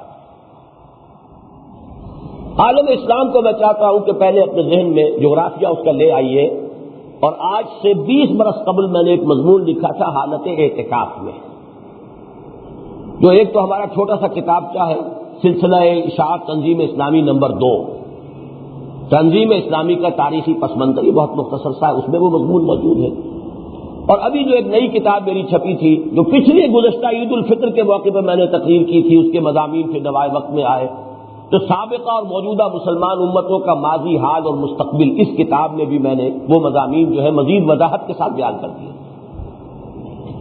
اس میں نے ایک تشبیہ دی تھی کہ عالم اسلام مجھے گلوب پر ایسے نظر آتا ہے جیسے ایک عقاب ہے جو اپنے پر پھیلائے ہوئے دونوں بازو محو پرواز ہے۔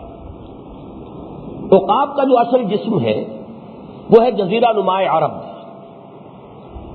اور پھر یہ شام اور عراق، ادھر سے خلیج فارس آ رہی ہے، ادھر سے خلیج عقبہ آ رہی ہے، آگے دونوں جا کر جو ہے بڑا تنگ ہو جاتا ہے معاملہ، اور پھر وہ ترکی جو ہے وہ ایسے ہے جیسے کہ عقاب کی چونچ اور گردن ہو، یہ ہے باڈی اصل۔ اس کو سمجھیے یہ عالم اسلام کا قلب ہے۔ اب اس کا بایاں بازو چلا، مغربی بازو خلیج عقبہ، جیسے کہ بازو ہوتا ہے بغل سے تو بڑی چھوٹی سی، لیکن بعد جب پر پھیلائے ہوئے ہوں تو بعد میں تو وہ پھیل جائے گا، اگرچہ مین باڈی کے ساتھ تو جڑا ہوا تھوڑی سی جگہ کے ساتھ ہی ہے، تو وہ تو وہی سینائی پیننسولا ہے جس کے ساتھ وہ جڑا ہوا ہے مغربی بازو قلب کے ساتھ۔ اب پورا شمالی افریقہ اور مشرقی افریقہ جو ہے، یہ جو اسلامی، اس کا تقریباً یوں سمجھیے کہ عرب ورلڈی ہے، یہ اس کا میسرہ ہے، یعنی بایاں بازو۔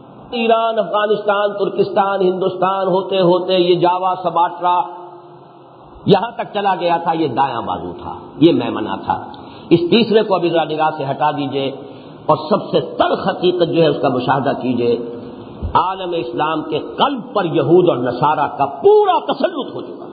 یہاں تک میسرہ کا تعلق ہے، لے دے کر دو چھوٹے چھوٹے ملک بچے ہوئے ہیں، لیبیا ہے اور سوڈان ہے، اور وہ دونوں بھی ٹارگیٹڈ ہیں۔ لیبیا کا تو جو بھی گھیراؤ ہوا ہے وہ تو چونکہ تیل کی دولت ہے اس لیے سروائیو کر رہا ہے۔ سوڈان بھی ان کی ہٹ لسٹ پر ہے۔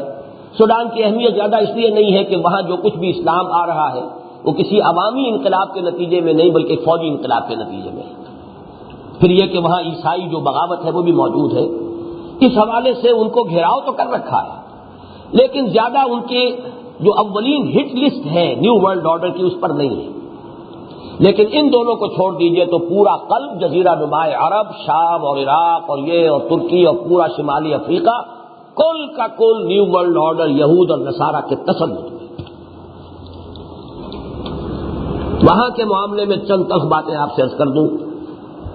مستقبل قریب میں وہاں اصل کشمکش جو ہونے والی ہے وہ فنڈامنٹلزم اور لبرلزم کے حوالے سے ہوگی، اور فنڈامنٹلزم بھی صرف مسلمانوں میں نہیں ہے، یہودیوں میں بھی ہے، عیسائیوں میں بھی ہے۔ اس وقت جو تاریخ اس علاقے کی ہے، اور اس کے حوالے سے میں خاص آتھر کا حوالہ دے چکا ہوں پہلے بھی، گلز کیپلر، یہ کوئی فرانسیسی آتھر ہے کہ جنہوں نے پہلے تو بہت زیادہ جو ہے اپنے مطالعے کا، تحقیق کا، جستجو کا موضوع بنایا تھا مسلم فنڈامنٹلزم کو، لیکن پھر رفتہ رفتہ اپنے مطالعے کے میدان کو وسیع کیا ہے، جوش فنڈامنٹلزم، کرسچن فنڈامنٹلزم، اس پر وہ آج دنیا میں بڑی اتھارٹی سمجھے جاتے ہیں۔ ان کا ایک انٹرویو شائع ہوا تھا نیوز ویک میں، پھر نوائے وقت نے اسے لفٹ کیا تھا، اور یہ 4 مارچ کے نوائے وقت میں وہ موجود ہے۔ یہودی فنڈامنٹلزم کی ایک مثال دنیا کے سامنے آ چکی ہے، وہ ڈاکٹر گولڈن سٹائن، ڈاکٹر نہایت خوبصورت، معلوم ہوتا ہے کہ جیسے افغان مجاہد ہو، کیسی داڑھی اس کی، شرعی داڑھی ہے، اور سر کے اوپر بھی اس کا کیپ اس کے موجود ہے، اور اس کی جو بربریت اور وحشت اور اس میں جو نفرت اور جو مسلمانوں کے خلاف، اسلام کے خلاف جو آگ بھری ہوئی ہے وہ ظاہر ہو گئی، اس طور سے سامنے آئی۔ ایک ہوتا ہے کہیں راہ چلتے کسی کو اس طریقے سے کہیں کوئی بم پھینک دیا، کچھ اور ہو گیا، ایک مسجد میں جا کر داخل ہونا اور اس طریقے سے ان کولڈ بلڈ جس کو کہا جاتا ہے، اس طریقے سے، وہ تو تعداد گھٹا کر انہوں نے بیان کی، کبھی 30 کہتے ہیں، 80-90 کے قریب آدمی تو وہی اسی کو ختم ہوئے۔ تو یہ یہودی فنڈامنٹلسٹ ہے۔ تو لبرلز جیسے عالم اسلام میں ہے کہ نام کے مسلمان، نہ نماز نہ روزہ مسلمان ہے، اکثریت تو ہونی چاہیے، کچھ فنڈامنٹلسٹ ہیں جو بہرحال اس کے مختلف درجے تو ہوں گے، گریڈز ہوں گے، لیکن یہ کہ بہرحال دین پر عمل پیرا ہونا چاہتے ہیں۔ ان میں سب سے زیادہ خطرناک انہیں وہ نظر آتے ہیں جو اسلام کو ایک مکمل نظام حیات کی حیثیت سے نافذ کرنے کی فکر میں ہے۔ یہ مسلم فنڈامنٹل یہودی بھی ہے۔ تو اصل میں اس وقت جو کچھ ہو رہا ہے اس میں، یعنی عالم اسلام کا ہارٹ، قلب، اور اس کا لیفٹ ونگ جو میسرہ ہے، اس میں تو تصادم اصل میں ہے۔ عالم اسلام میں آپ دیکھ رہے ہیں جیسے حسنی مبارک کے لوگ روزانہ آپ سن لیتے ہیں، اتنے فنڈامنٹلسٹ مار دیے گئے، اتنے فنڈامنٹلسٹ جو ہے وہ سولی چڑھا دیے گئے، اتنوں کو فائرنگ اسکواڈ کے سامنے کھڑا کر دیا گیا۔ یہی الجزائر میں ہو رہا ہے۔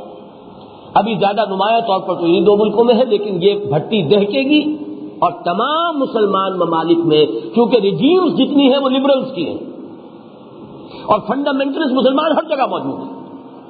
جب یہ اچانک فنڈامنٹل مسلمان اٹھے گا کسی احتجاج میں، وہ کب آئے گا وہ بھی میں بعد میں عرض کروں گا، تو وہ تو اس کے بعد ان کو بھولنے والے یہی ہوں گے جو وہاں کے لیڈرز ہیں، جو وہاں کی حکومتیں ہیں، جو وہاں کے لبرل حکمران ہیں. اب اصل مسئلہ کیا ہے؟ اسرائیل کو اس پورے ہارٹ آف عرب لینڈ جو ہے اس پر تسلط حاصل ہو چکا ہے. خلیج کی جنگ کے بعد فیصلہ کن تسلط حاصل ہو چکا ہے. اب اصل جو اختلاف ہے وہ اسرائیل میں یہودیوں کے مابین ہے. یہودیوں کا فنڈامنٹلسٹ عنصر کچھ اور چاہتا ہے، یہودیوں کا لبرل عنصر کچھ اور چاہتا ہے. یہ زائنسٹ موومنٹ پوری کی پوری لبرلز کی تھی، یہ مذہبی یہودیوں کی نہیں تھی، بلکہ مذہبی یہودی اس سے الوف تھے، علیحدہ تھے، لا تعلق رہے آج تک. یہ لبرلز تھے، یہ بینکرز تھے، بڑے بڑے فائنینسرز تھے جنہوں نے 100 سال پہلے بیٹھ کر جو ہے وہ ایک نقشہ بنایا، ایک ساری اسکیم تیار کی، اور یہ ساری اچیومنٹ جو میں گنوا چکا ہوں، 1917 کا اعلان بلفور اور اسرائیل کا قیام، یہ سب لبرل یہودیوں کا کارنامہ ہے.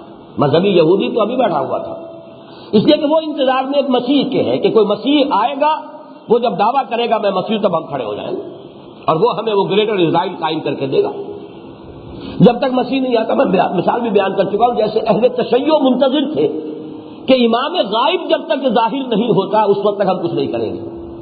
خمینی صاحب کا ایک بڑا کارنامہ یہ ہے کہ انہوں نے ایران کے شیعہ لوگوں کو آمادہ کر لیا کہ بھائی جب آئے گا وہ امام غائب حاضر ہوگا، ہو جائے گا، ٹھیک ہے، لیکن ہمیں کچھ نہ کچھ تو اب بھی کرنا چاہیے. ہاتھ پر ہاتھ دھرے منتظر فردا ہو، ہاتھ پاؤں توڑ کر بیٹھے تو نہیں رہنا چاہیے. یہ بڑا کارنامہ ہے خمینی صاحب کا، جس سے کہ اس نے آمادہ کر لیا اس ایران کے جو شیعہ تھے ان کو کہ وہ میدان میں نکلے.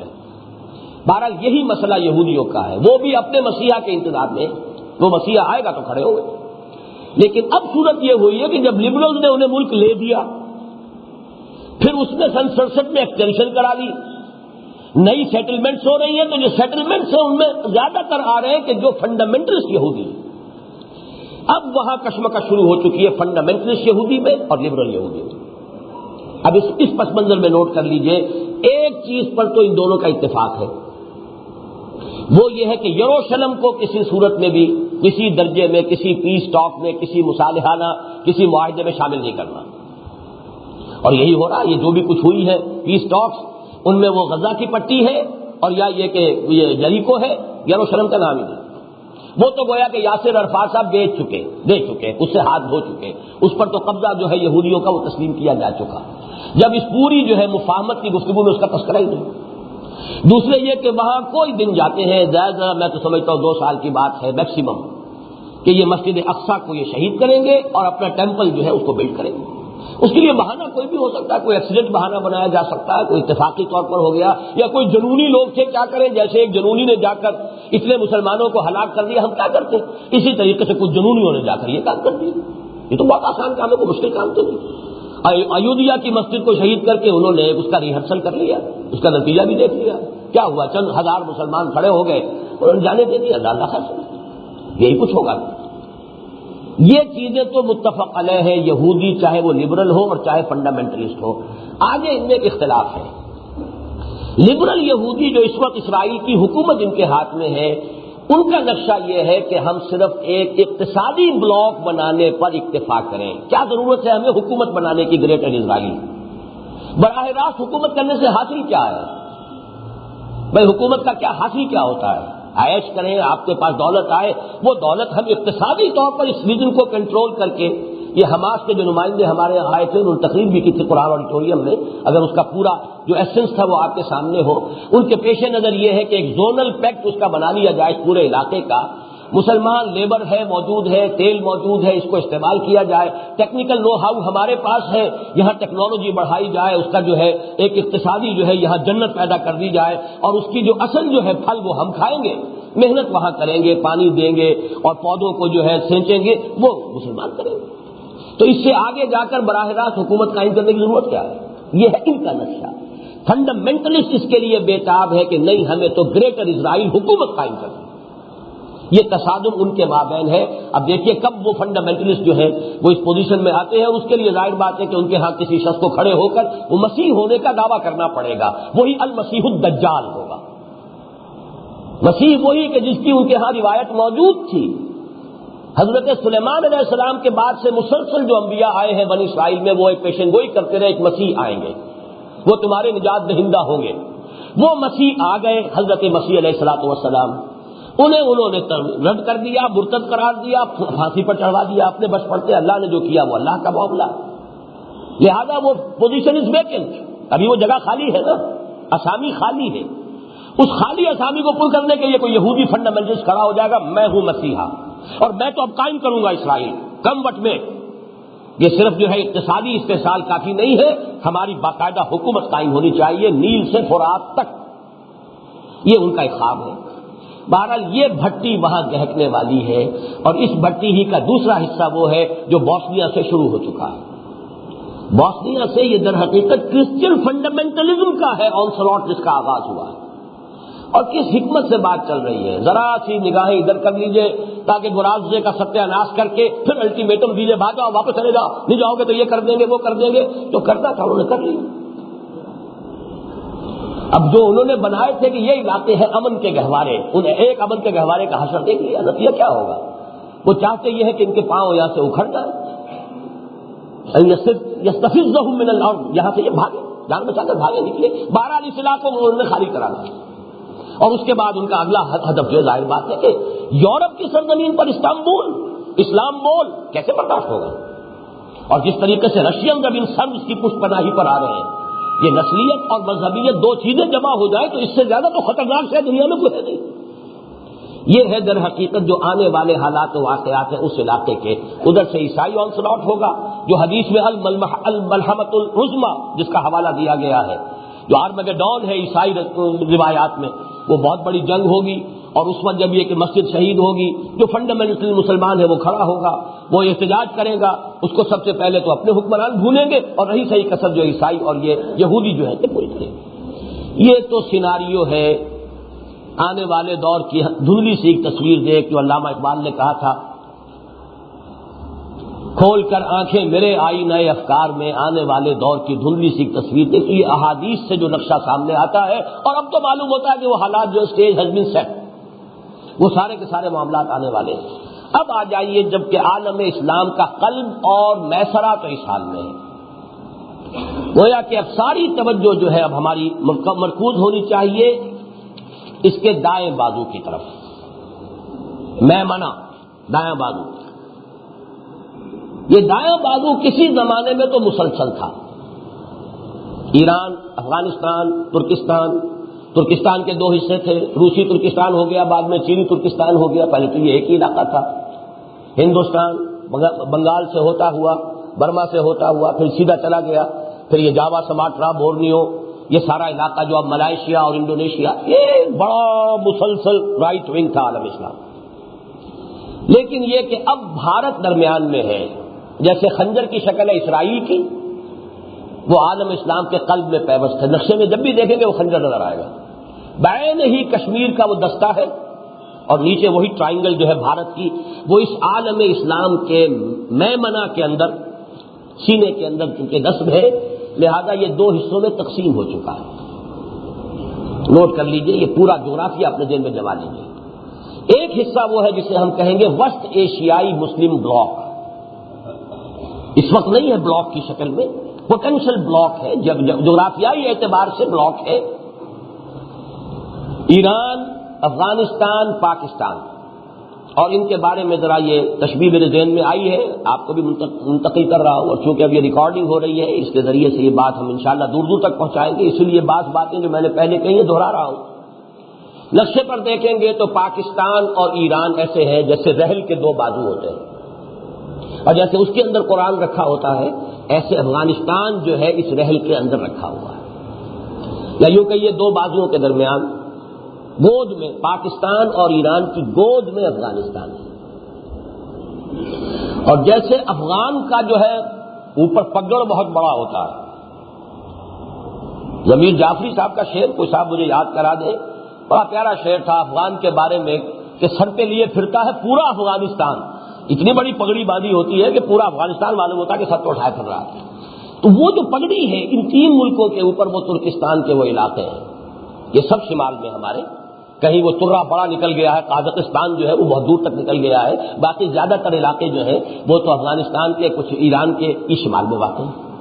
یہ ہے سینٹرل ایشیا کا مسلم بلاک، جغرافیائی طور پر تو اب بھی بلاک ہے، ویسے بلاک کی شکل میں نہیں ہے، لیکن ایک پوٹینشیل بلاک کی حیثیت رکھتا ہے۔ اس کے بعد بھارت، ادھر چین، ان دونوں ملکوں کے بارے میں بھی ایک بات نوٹ کیجیے، جتنے مسلمان اس وقت پاکستان، افغانستان اور ایران میں ہیں، تقریباً اتنے ہی مسلمان بھارت میں ہیں۔ وہ ہے مائنورٹی، تعداد گنیے ذرا ان کی، اس لیے کہ وہاں کے لوگ کہتے ہیں کہ 20 کروڑ سے کم ہم نہیں، 18 سے تو لازماً کم نہیں، تو مل لیجیے ایران، افغانستان، پاکستان۔ اور جتنے مسلمان اس روسی ترکستان کے علاقے کے اندر آباد ہیں، اتنا ہی مسلمان تقریباً چینی ترکستان کے اندر آباد ہیں۔ تو یہ ایک تو ہے وہ بلاک، ان 4 حصوں کا کہیے، ویسے ممالک تو کئی بن جائیں گے، یہ ترکستانی ریاستیں تعداد میں تو کئی ہیں، لیکن 4 سمجھیے، ایران، افغانستان، پاکستان اور روسی ترکستان، یہ ایک بلاک ہے۔ ساتھ جو علاقہ ہے بھارت، اس میں 15 کروڑ، 18 کروڑ یا 20 کروڑ مسلمان، ادھر تقریباً 7 کروڑ لگ بھگ جو ہیں وہ چینی ترکستان کے اندر بھی۔ اس نقشے کو ذہن میں جمائیے۔ اس کے بعد وہ مشرقی بازو ہے، اس کے بارے میں مجھے تفصیل سے زیادہ عرض نہیں کرنا، اس میں انڈونیشیا ہے، کہا یہ جاتا ہے کہ پوری دنیا میں مسلمان آبادی کا سب سے بڑا ملک، اس کو عیسائیت نے اس طرح ٹارگٹ کیا ہے، اتنے بڑے پیمانے پر مشنری ایکٹیویٹی ان کی ہے اور اتنے بڑے پیمانے پر کنورشن ہو رہی ہے، اور حکومت کی سطح پر اتنا تعاون ہے عیسائیوں کے ساتھ، مسلم فنڈامنٹلزم کو کرب کیا جاتا ہے، سنگ و خشت مقید ہے اور سگ آزاد، اور ساری سرکاری مشینری جو ہے وہ عیسائی مشنریز کو وہاں پر سپورٹ کرتی ہے۔ ان کا دعویٰ یہ ہے کہ اگلی صدی کے ربع اول کے اندر اندر عیسائی مشنری، باقاعدہ ان کے لیے ریٹن کلیمز ہیں، ہم انڈونیشیا کو خالص عیسائی ملک بنا دیں گے۔ ہوگا کیا یہ تو اللہ جانتا ہے، لیکن یہ کہ دعویٰ ان کا ہے۔ ملائیشیا ہے، بڑا اچھا ملک ہے، بڑے صاف ستھرے لوگ ہیں، سیدھے، لیکن یہ کہ ایک تو چھوٹا ملک، کوئی حیثیت نہیں، دوسرے یہ کہ وہاں چینی جو ہے مائنورٹی بڑی ایکٹیو ہے۔ اس کے بعد بنگلہ دیش ہے، 12، وہ ہمارا ہی جسم کا ایک حصہ ہے سابق، وہاں پر بھی جو سیکولرزم ہے اس کا تقریباً فیصلہ کو غلبہ ابھی ہے، واللہ عالم، لیکن یہ کہ بیچ میں بھارت ہے، اس لیے اصل جو میں سمجھتا ہوں کہ وہ یہ جو پوٹینشل جو ہے وسط ایشیائی مسلم بلاک، یہ ہے کہ جس پر ہماری توجہ کو مرکوز ہونا چاہیے۔ اس میں خاص طور پر 2 حدیثیں جو میں نے اس سے پہلے کئی مرتبہ نوٹ کرائی، آج سے نوٹ کر لیجیے۔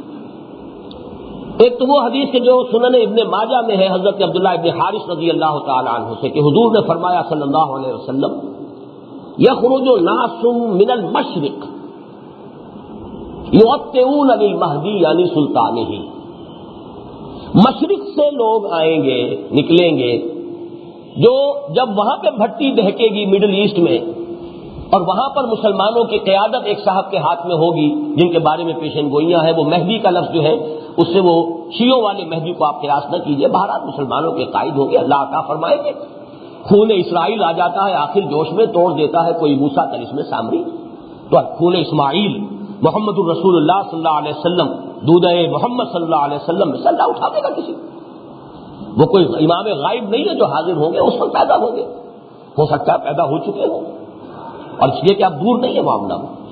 بہرحال جب وہاں پر وہ بھٹی دہکے گی تو مدد کے لیے یہاں سے جائے گی فوجیں، جو ان کی حکومت وہاں قائم کریں گی، اس کا مطلب ہے یہاں پہلے کچھ ہو چکا ہوگا تب نہ۔ یخرج ناس من المشرق، مشرق جزیرہ نما عرب کا مشرق یہی ہے، وہ کیا کریں گے؟ یؤطئون للمہدی، وہ فتح پر فتح حاصل کرتے ہوئے، منزل پر منزل مارتے ہوئے آئیں گے اور مہدی کی مدد کریں گے، اور وہاں یعنی سلطان ہی اس کی حکومت قائم کریں گے۔ دوسری حدیث ہے، یہ چونکہ سنن جامع ترمذی کی روایت ہے، بہت اہم ہے اس اعتبار سے، اور راوی حضرت ابو ہریرہ ہے رضی اللہ تعالی عنہ، اور اس میں مشرق کا لفظ نہیں ہے، ایک علاقے کا نام ہے، یخرج من خراسان رایات سود لا يردها شيء حتى تنصب بإيلیا، رواہ الترمذی رحمہ اللہ عن ابی ہریرہ رضی اللہ عنہ۔ خراسان کے علاقے سے فوجیں نکلیں گی، علم برآمد ہوں گے، سیاہ علم، انہیں کوئی واپس نہیں کر سکے گی، کوئی طاقت ان کا منہ نہیں پھیر سکے گی، وہ بڑھتے چلے آئیں گے یہاں تک کہ ایلیا میں وہ جھنڈے نصب ہو جائیں گے۔ اب یہ خراسان اور ایلیا حضور کے زمانے میں کسے کہتے تھے؟ ایلیا یروشلم کا نام ہے۔ سن 70 عیسوی میں ٹائٹس نے جب یروشلم کو بالکل منہدم کر دیا، ڈسٹرائے کر دیا، اس کا نام و نشان نہیں رہا تھا، کئی 100 سال بعد رومن ایمپرر ہیڈریان نے اسے دوبارہ تعمیر کیا تو اس کا نام ایلیا رکھا۔ یروشلم نام نہیں رکھا، ایلیا۔ عیسائی ہسٹری میں اس کا نام ایلیا ہے، حضور کے زمانے میں اس کا نام ایلیا تھا، یہی یروشلم۔ اور نمبر 2 خراسان کا علاقہ حضور کے زمانے میں وہ ہے جو میں نے ابھی جو آپ کو یہ مشرقی وسطی کا مسلم بلاک، مشرقی ایشیا کا مسلم بلاک جو بتایا ہے، اس کا قلب جو ہے وہ خراسان ہے حضور کے زمانے کا، پورا افغانستان اور کچھ علاقے پاکستان کے، افغانستان اور ایران کے اور ترکستان کے، یہ علاقہ حضور کے زمانے میں خراسان کہلاتا ہے۔ ان دونوں حدیثوں کے حوالے سے اب بات یہ سمجھیے کہ اس وقت کا جو بھی نقشہ سامنے موجود ہے اسے بھی دیکھ لیجیے، اور حضور صلی اللہ علیہ وسلم کے فرمودات کا آئینہ جو ہے اس میں جس حقیقت کا انعکاس ہو رہا ہے، متفق گردید روئے بو علی بارائے من، بات تو ایک ہو گئی۔ اس پر جو مرکوز کیجیے اپنی توجہ کو، تو جو حقائق سامنے آتے ہیں، وقت کم ہو رہا ہے تو میں جلدی ذرا کروں گا۔ ان میں سے نمبر 1 ایران ہے۔ اگر ہم چلتے ہیں عرب سے مشرق کی طرف تو ایران ایک اعتبار سے یہ بازی لے گیا ہے پورے عالم اسلام پر۔ ان کے مذہبی عقائد، ان کی فقہ سے ہمیں جو اختلاف ہے وہ ہے اپنی جگہ پر ہے، آپ کو معلوم ہے۔ میرے بارے میں کسی کو اشتباہ نہیں ہو سکتا اس اعتبار سے۔ میری جس درجے دشمنی رکھی گئی ہے، جس طرح میرے سر کا جو ہے مطالبہ ہوتا تھا، 2 ہی آدمی تھے پاکستان میں کہ جن کے سر مانگے گئے، ایک کراچی کے وہ شاہ بلیغ الدین صاحب اور ایک میں، تو اس حوالے سے وہ اپنی جگہ پر اختلاف ہے، لیکن اس حقیقت کا اعتراف کیے بغیر نہیں رہا جا سکتا پورے عالم اسلام میں یہ واحد مسلمان ملک ہے جس نے بہرحال اپنی شریعت، اپنے عقائد کے مطابق ایک مذہبی انقلاب برپا کیا ہے، اور پورے عالم اسلام میں مذہبی سطح پر، حکومت کی سطح پر فنڈامنٹلسٹ صرف ایک ملک ہے، یا دوسرا جو ہے تھوڑا سا وہ ہے سوڈان، لیکن اس کی اہمیت اس لیے نہیں کہ وہ کسی عوامی انقلاب سے نہیں بنا، بلکہ وہ تو فوجی انقلاب سے شکل بنی ہے جو بھی بنی ہے۔ اللہ کرے اس میں استقامت ہو، اس سے یقینی کوئی نتیجہ برآمد ہو جائے، خبریں بھی اچھی آ رہی ہیں، لیکن میں تو دنیا کا جو پرسپیکٹو ہے اس کے حوالے سے عرض کر رہا ہوں کہ اس پہلو سے ایران ان کا ٹارگٹ ہے، ٹارگٹ نمبر 1 ایک خاص اعتبار سے۔ ٹارگٹ نمبر 1 ایک دوسرے اعتبار سے ہم ہیں، وہ میں بعد میں عرض کروں گا۔ چونکہ حکومت کی سطح پر فنڈامنٹلزم ہے اور وہ آیا ہے ایک عوامی انقلاب کے نتیجے میں، پھر ان کے پاس تیل کی دولت ہے، اس کے خلاف اکنامک سینکشنز بھی ہو جائیں تو اگر لیبیا کھڑا ہو سکتا ہے تو بہرحال وہ بھی کھڑا ہو سکتا، اور نقشہ وہ دنیا کو دکھا چکا ہے کہ لڑا دے ممولے کو شہباز، یہ نقشہ بھی اس نے دکھا دیا ہے۔ یہ ہے ایران کا معاملہ۔ نمبر 2 پاکستان۔ پاکستان 400 برس کی تجدیدی مساعی کا امین ہے، امانت دار ہے۔ پورے ہندوستان میں مجدد الفسانی رحمۃ اللہ علیہ، شاہ ولی اللہ دہلوی رحمۃ اللہ علیہ، سید احمد بریلوی رحمۃ اللہ علیہ اور ان کا جہاد، پھر اس 20ویں صدی عیسوی میں یا 14ویں صدی ہجری میں علامہ اقبال جیسا مفکر، مولانا مودودی جیسا مصنف، مولانا الیاس جیسا مبلغ، شیخ الہند جیسا مجاہد حریت، پورے عالم اسلام میں ان کا پیرلل کوئی موجود نہیں۔ یہ 400 سال کی تاریخ ہے، اس کی امانت اور اس کے نتیجے میں یہاں کے مڈل کلاس میں فنڈامنٹلزم کا ایک نیوکلیس ہے، اگرچہ حکومت کی سطح پر کوئی پیش رفت نہیں ہو سکی آج تک، بلکہ اب تو پسپائی ہو رہی ہے، اب پیچھے ہٹ رہے ہیں۔ وہ ہمارے ان سیاسی جو بھی زعماء ہیں، جو جماعتیں ہیں، ان کی غلطی اور الیکشن ہی کو واحد میدان بنا کر اس کے اندر اپنا سارا وقت، توانائی اور قوتیں ضائع کر دینا، یہ ہے در حقیقت جس کا کہ یہ سزا مل رہی ہے کہ اس اعتبار سے تو پسپائی کی طرف ہے معاملہ، کسی پیش رفت کی طرف نہیں ہے۔ لیکن باہر والے تو دیکھتے ہیں نا کہ اندر کیا کچھ مواد موجود ہے۔ اگر مڈل کلاس میں وہ فنڈامنٹلزم کا بارود موجود ہے تو کسی بھی وقت اس کے اندر جو ہے وہ کوئی دھماکہ ہو سکتا ہے۔ دوسری بات جو ان کے لیے ایک اعتبار سے ٹارگٹ نمبر 1 ہمیں بنا رہی ہے وہ ہمارا ایٹمک نو ہاؤ ہے۔ پورے عالم اسلام میں اور کسی کے پاس نہیں. اسلامی بم اگر بنے گا تو یہی بنے گا. یہ ہے مختلف اسباب جس کے بنا پر ایران اور پاکستان کو آپ بریکٹ کر لیجئے. یہ اس نیو ورلڈ آرڈر یا آج کی میری گفتگو کے حوالے سے یہودی اور عیسائی گٹھ جوڑ کا جو ٹارگٹ نمبر 1 ہے، ایک اعتبار سے ایران ہے، ایک اعتبار سے پاکستان ہے. افغانستان میں 10 لاکھ سے زیادہ جانیں دی جا چکی ہیں. جو بھی ہوا ہے، ہر طرح کے لوگ اس جہاد میں شامل تھے. پھر جو آپس کے اختلافات ہیں، اس جہاد فساد بن چکا ہے. لیکن اس سب کے باوجود نوٹ کر لیجئے، یقیناً وہاں بہت سا خون نہایت خلوص کے ساتھ اور بہت سی جانیں نہایت اخلاص کے ساتھ دی گئی. ہو نہیں سکتا کہ یہ خون رنگ نہ لائے. اگرچہ سزا ہمیں مل رہی ہے اس غلطیوں کی جو کی گئی، تربیت کی طرف توجہ نہیں ہوئی، یا یہ کہ ایک امیر کے پیچھے جہاد نہیں کیا گیا. جہاد اسلامی کی شرط لازم نہیں ہے ایک امیر سے اطاعت. ذرا سی خطا ہوئی تھی صحابہ کرام سے، 35 صحابہ سے غزوہ احد میں، اور وہ سزا اللہ نے دی ہے کہ 70 صحابہ شہید ہو. تو اگر صحابہ کو سزا دی اللہ نے تو ہمیں کیوں نہیں دے؟ وہ سزا مل رہی ہے. بہرحال یہ سزا کا وقت ختم ہوگا، لیکن اس وقت جان لیجئے جو پوٹینشیل ہے وہاں اسلام کے لیے، یہ UN کے پیٹ میں جو درد اٹھتا ہے، یہ مستری صاحب کوئی ہے جو اس وقت پتہ نہیں کیا وہاں پر اپنا مستری پنا کر رہے ہیں. ظاہر بات ہے UN کا نمائندہ بطرس غالی کا نمائندہ آئے گا تو وہ تو اس آپس کے اختلافات کو اور بھڑکائے گا. ان کے اپنے مقاصد ہیں، وہ مدد دیتے ہیں تو کسی وجہ سے دیتے ہیں. اب پھر مروڑ اٹھا ہے ان کے پیٹ درد میں، جو پیٹ کے اندر مروڑ اٹھا ہے کہ پھر مدد آنی چاہیے. اتنے کروڑ ڈالر جو ہے وہ ڈیمانڈ کی گئی ہے کہ مدد ہونی چاہیے. بہرحال کچھ نہ کچھ وہ اپنا اس خیر کا پردہ ہے، اسی کے اندر اپنے شر کے جو مضمون مظاہر میں پورے کرتے ہیں.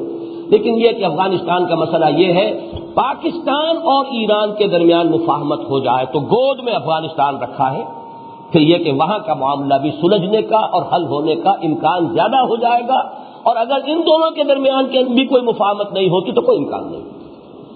وہاں بھی آپ کو معلوم ہے جو مختلف فیکٹرز ہیں، ان میں سے ایک شیعہ سنی فیکٹر بھی ہے وہاں کے فساد کا.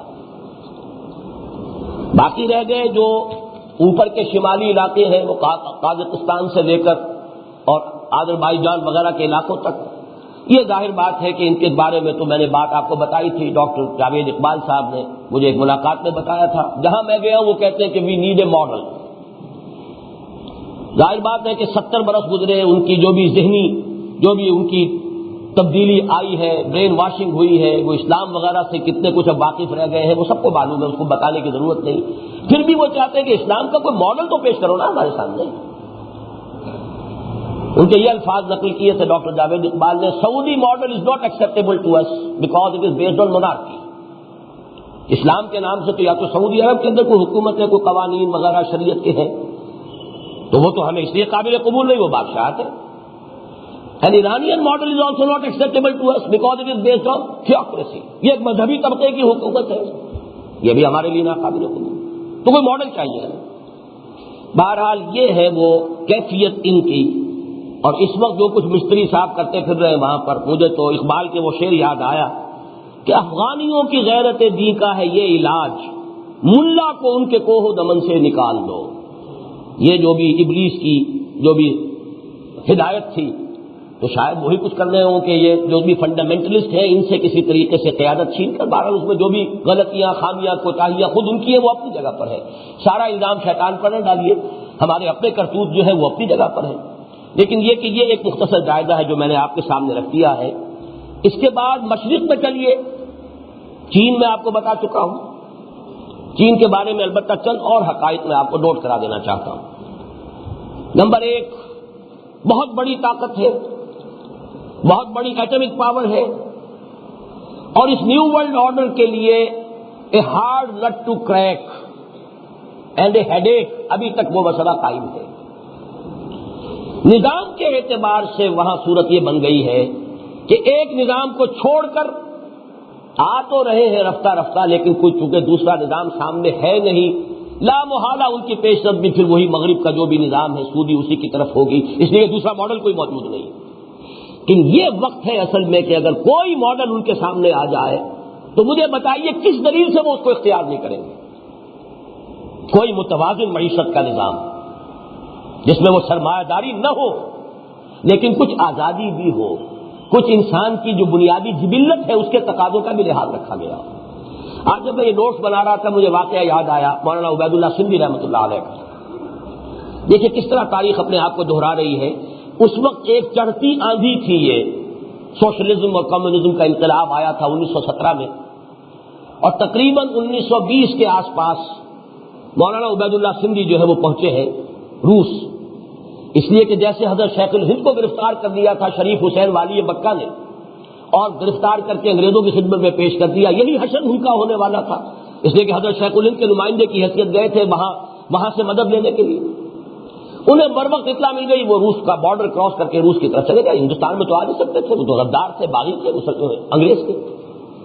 ابھی وہ نیا انقلاب آیا تھا، انہوں نے سوچا اگر اس وقت اسلام کا ان کے سامنے نقشہ پیش کیا جائے تو سابقہ نظام ٹوٹ چکا، نیا نظام ابھی بنا نہیں، جس کو انگریزی میں کہتے ہیں کہ every thing is in the melting پاٹ، تو اگر اس وقت ان کے سامنے اسلام آ جائے تو یہ قبول کر لیں گے۔ لینن سے انہوں نے انٹرویو مانگا۔ لینن بستر مرگ پر تھا اس وقت، اس نے معذرت کی، ٹراتسکی سے گفتگو ہوئی، ٹراتسکی نے بڑی پیشنٹ ہیئرنگ دی ہے، بڑی تفصیل سے بات سنی ہے، سن کر جواب یہ دیا ہے کہ مولانا نظام تو یہ بہت عمدہ ہے جو آپ نے پیش کیا ہے، لیکن کہیں آپ نے اسے قائم کیا ہے؟ مولانا عبید اللہ سندھی کا قول یہ کہ اس کے بعد میری نگاہیں زمین میں گڑ گئی، میں اس سے آنکھیں چار نہیں کر سکا۔ آج میں سوچ رہا تھا کاش کوئی ہو کہ جو چینیوں کو بتا سکے کہ کوئی اور نظام ہے، ضروری نہیں کہ سوشلزم سے سیدھے جاؤ اور ویسٹرن کیپٹلزم کی گود میں جا بیٹھو، کوئی اور نظام ہے، تم نے اپنے گھر میں قائم کیا ہے؟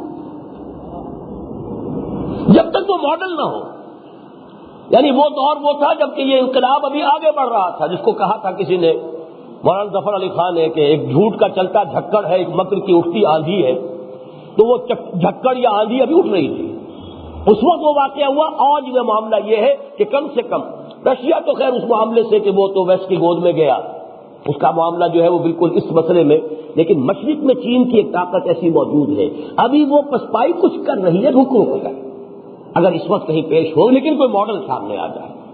اور اس کے حوالے سے میں آپ کو ایک واقعہ حال ہی میں میرے ساتھ پیش آیا بیان کرنا چاہتا ہوں۔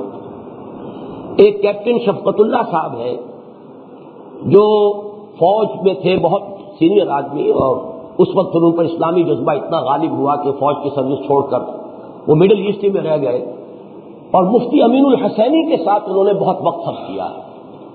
پچھلے دنوں اچانک وہ آئے ملاقات کے لیے، اور یہ ساتھی تھے جنرل فضل حق جو گورنر رہے ہیں، جو ضیاء الحق صاحب کے بھی ساتھیوں میں سے تھے اور گورنر رہے ہیں پھر صوبہ سرحد کے، ان کے ساتھیوں میں سے تھے۔ تو انہوں نے مجھے بتایا کہ جو سمٹ کانفرنس ہوئی تھی 1974 کی، 1974 کی ایک بات کا حوالہ آج پہلے بھی آ چکا ہے، اسی کا دوبارہ میں حوالہ دے رہا ہوں۔ اس موقع پر وہ بھی مفتی امین الحسینی کے ساتھ تھے، آئے تھے یہاں۔ انہوں نے کہا کہ ایک دفعہ نہایت ٹھنڈی آہ بھر کر مفتی صاحب نے کہا، ایک چینی وفد کہیں انہوں نے دیکھا تھا، کوئی چینی مسلمان آئے تھے حج کے لیے، عالم اسلام سے تو میں بالکل مایوس ہو چکا ہوں، مجھے تو کوئی امید اب ہے تو ان سے۔ یہ مفتی اعظم امین الحسینی کا یہ قول، وہ کیپٹن ریٹائرڈ شفقت اللہ صاحب مجھے ابھی میں سمجھتا ہوں 3-4 ہفتے ہوئے ملاقات کے لیے آئے تھے، وہ مجھے بتا کر گئے۔ میں اسی کے حوالے سے چند باتیں آپ سے رکھ رہا ہوں۔ پھر یہ بات بھی عرض کر چکا ہوں کہ تقریباً 6 کروڑ مسلمان، بہت بڑا علاقہ وہاں ہے، چین ترکستان جسے آپ کہتے ہیں۔ اس سے ساتھ ہی ذرا ذہن میں رکھیے بھارت کا معاملہ ہے، 15 کروڑ سے لے کر 20 کروڑ تک کی مسلمان آبادی۔ ہم جب بھارت کا لفظ لیتے ہیں تو معلوم ہوتا صرف ہندو آباد ہے وہاں۔ یہ کہنا مشکل ہے کہ سب سے بڑا مسلمان ملک دنیا میں انڈونیشیا ہے یا بھارت ہے۔ تعداد یا تو انڈونیشیا میں ہے مسلمانوں کی سب سے زیادہ، 15 کروڑ کے لگ بھگ، اور گرچہ میں مائنورٹی ہے ہندوستان میں، لیکن تعداد کے اعتبار سے ایک ملک میں تقریباً ان کے ہم پلہ ہیں، یا یہ کہ ان سے بھی آگے ہیں، واللہ عالم۔ اور ایک رائے جو میں نے کچھ دنوں سے کئی مرتبہ اپنی تقریر میں بیان کی ہے، شمس نوید عثمانی رحمۃ اللہ علیہ، ان کا بھی انتقال ہو گیا، رامپور کے ایک بہت بڑے عالم دین تھے، ان پر کچھ مضامین پھر میں نے الفرقان میں اب پڑھے ہیں نکلوا کر۔ انہوں نے جو بات کہی ہے شاہ ولی اللہ کے حوالے سے بھی ہے، کچھ پرانے جو ہندو اسکرپچرز ہیں ان کے حوالے سے بھی ہے، کہ ہندوستان کے بارے میں توقع ہے کہ وہاں بھی ایک اسلامی انقلاب آئے گا، اور ہندو جو ہے یہ حضرت نوح علیہ السلام کی امت میں سے ہے۔ منو یہ مہانو کا بدلا ہوا شکل ہے۔ بہرحال حضرت ابراہیم علیہ السلام کے بعد چونکہ تمام نبوت جو ہے وہ حضرت ابراہیم کی نسل میں رہی ہے، لہذا حضرت ابراہیم اور حضرت نوح کے درمیان کا جو وقفہ ہے، ظاہر بات ہے اس میں بھی تو انبیاء آئے ہیں، ان کے حوالے سے یہ بات جو ہے کسی درجے میں صحیح ہو سکتی ہے، لیکن یہ کتاب اب چھپ چکی ہے ان کی پاکستان میں، اگر اب بھی نہ جاگے تو، نام عجیب سا ہے ٹائٹل اس کتاب کا، لیکن آپ لوگ اس کو لے کر پڑھیے۔ یہ ہے میرا جائزہ اس وقت کے عالم اسلام کا۔ اب میں آپ کے سامنے بڑی مختصر الفاظ میں 5 نکاتی ایک پروگرام ہے کہ جو پیش کر رہا ہوں کہ عملاً ہمیں اس میں کرنا کیا ہے۔ پہلی بات، اہم ترین بات، 100 باتوں کی ایک بات، جس کے یوں سمجھیے کہ ہاتھی کے پاؤں میں سب کے پاؤں کے مثال سے ساری باقی باتیں اسی پر مبنی ہیں، وہ تو یہ کہ اس ارض پاکستان میں ایک اسلامی انقلاب برپا کیا جائے، ساری توجہ اس پر مرکوز کی۔ یہ نہیں ہوتا، اگر یہ نہیں تو بابا پھر سب کہانیاں ہیں، ادھر کی مدد ادھر کی مدد، ادھر کی بھاگ ادھر کی دوڑ، ادھر کی سوچ ادھر کے بارے میں فکر، کچھ حاصل نہیں ہوگا اگر یہاں ہم کچھ نہیں کر سکتے۔ ماڈل یہاں پیش کر سکے تو یہ ریاستیں جو ہیں روسی ترکستانی ریاستیں تو پکار کر کہہ رہی ہیں وی نیڈ اے ماڈل۔ سارا علم اور فکر دین کے نام پر جو بھی ہوا ہے ان 1400 سالوں کے بعد، یعنی وہ سمجھیے کہ 400 سالوں کے دوران جو سیکنڈ 1000 ایئر ہے، الف ثانی، اس سب کا جو ہے وہ تو در حقیقت امین پاکستان ہے۔ پاکستان اسلام کے نام پر بننے والا واحد ملک۔ کاش کہ ہمارے دینی جماعتوں کو، مختلف طبقات کو اس سلسلے میں اپنے طریقہ کار پر نظر ثانی کی توفیق عطا ہو جائے، اس کی دعا کی۔ طاقت ہے، خلوص ہے، اخلاص ہے، جذبہ ہے، اصل معاملہ جو ہے جہاں پانی مر رہا ہے وہ طریقہ کار کا ہے۔ اور اندیشہ اصل میں یہ ہے اگر انتخابات سے مایوسی ہوگی تو پھر کوئی چھاپے مار اور کوئی اس طرح کی کوئی تشدد پسندانہ ایکٹیویٹیز شاید شروع ہو جائیں، اور وہ اس سے زیادہ خوفناک اور خطرناک ہے اور مضر ہوگی اپنے مقصد کے اعتبار سے۔ اصل یہ ہے کہ منہج نبوی کی اساس پر، اسی کی بنیاد پر، لن يصلح آخر هذه الامہ الا بما صلح به اولها، اس اصول پر منہج انقلاب نبوی کی بنیاد پر کام کیا جائے۔ اور اسی کے لیے میں نے عرض کیا تھا کہ یہ جو دوسرا گروپ ہے جس کی 2 آیتیں میں آپ کو سنا چکا ہوں پہلے، یا ایھا الذین آمنوا من یرتد منکم عن دینہ فسوف یأتی اللہ بقوم یحبهم ویحبونہ اذلۃ علی المؤمنین اعزۃ علی الکافرین یجاہدون فی اللہ فی سبیل اللہ ولا یخافون لومۃ لائم۔ یہ جو اوصاف ہیں 6، 2 کے 3 جوڑے، یہ اللہ تعالیٰ جنہوں نے پہلے سے کمر کسی ہوئی ہے انہیں توفیق دے کہ ساتھیوں مشوروں کو تیز کرو، وہ اپنی جد و جہد کو اور بڑھائیں اور ہمت کریں۔ اور جو لوگ ان تمام حقائق کے پیش نظر اگر اب وہ کمر کس لے کہ اب ان صلاتی و نسکی و محیایا و مماتی للہ رب العالمین، اب ہمیں اسی کے لیے جینا اور مرنا ہے، تو ان اوصاف کو پہلے اپنے اندر پیدا کرنے کی کوشش کریں۔ جیسے اقبال نے کہا ہے، ہو صداقت کے لیے جس دل میں مرنے کی تڑپ، پہلے اپنے پیکر خاکی میں جان پیدا کرے۔ یہ روحانی جان ضروری ہے اس انقلاب کے لیے۔ وہ روحانی جان کیا ہے؟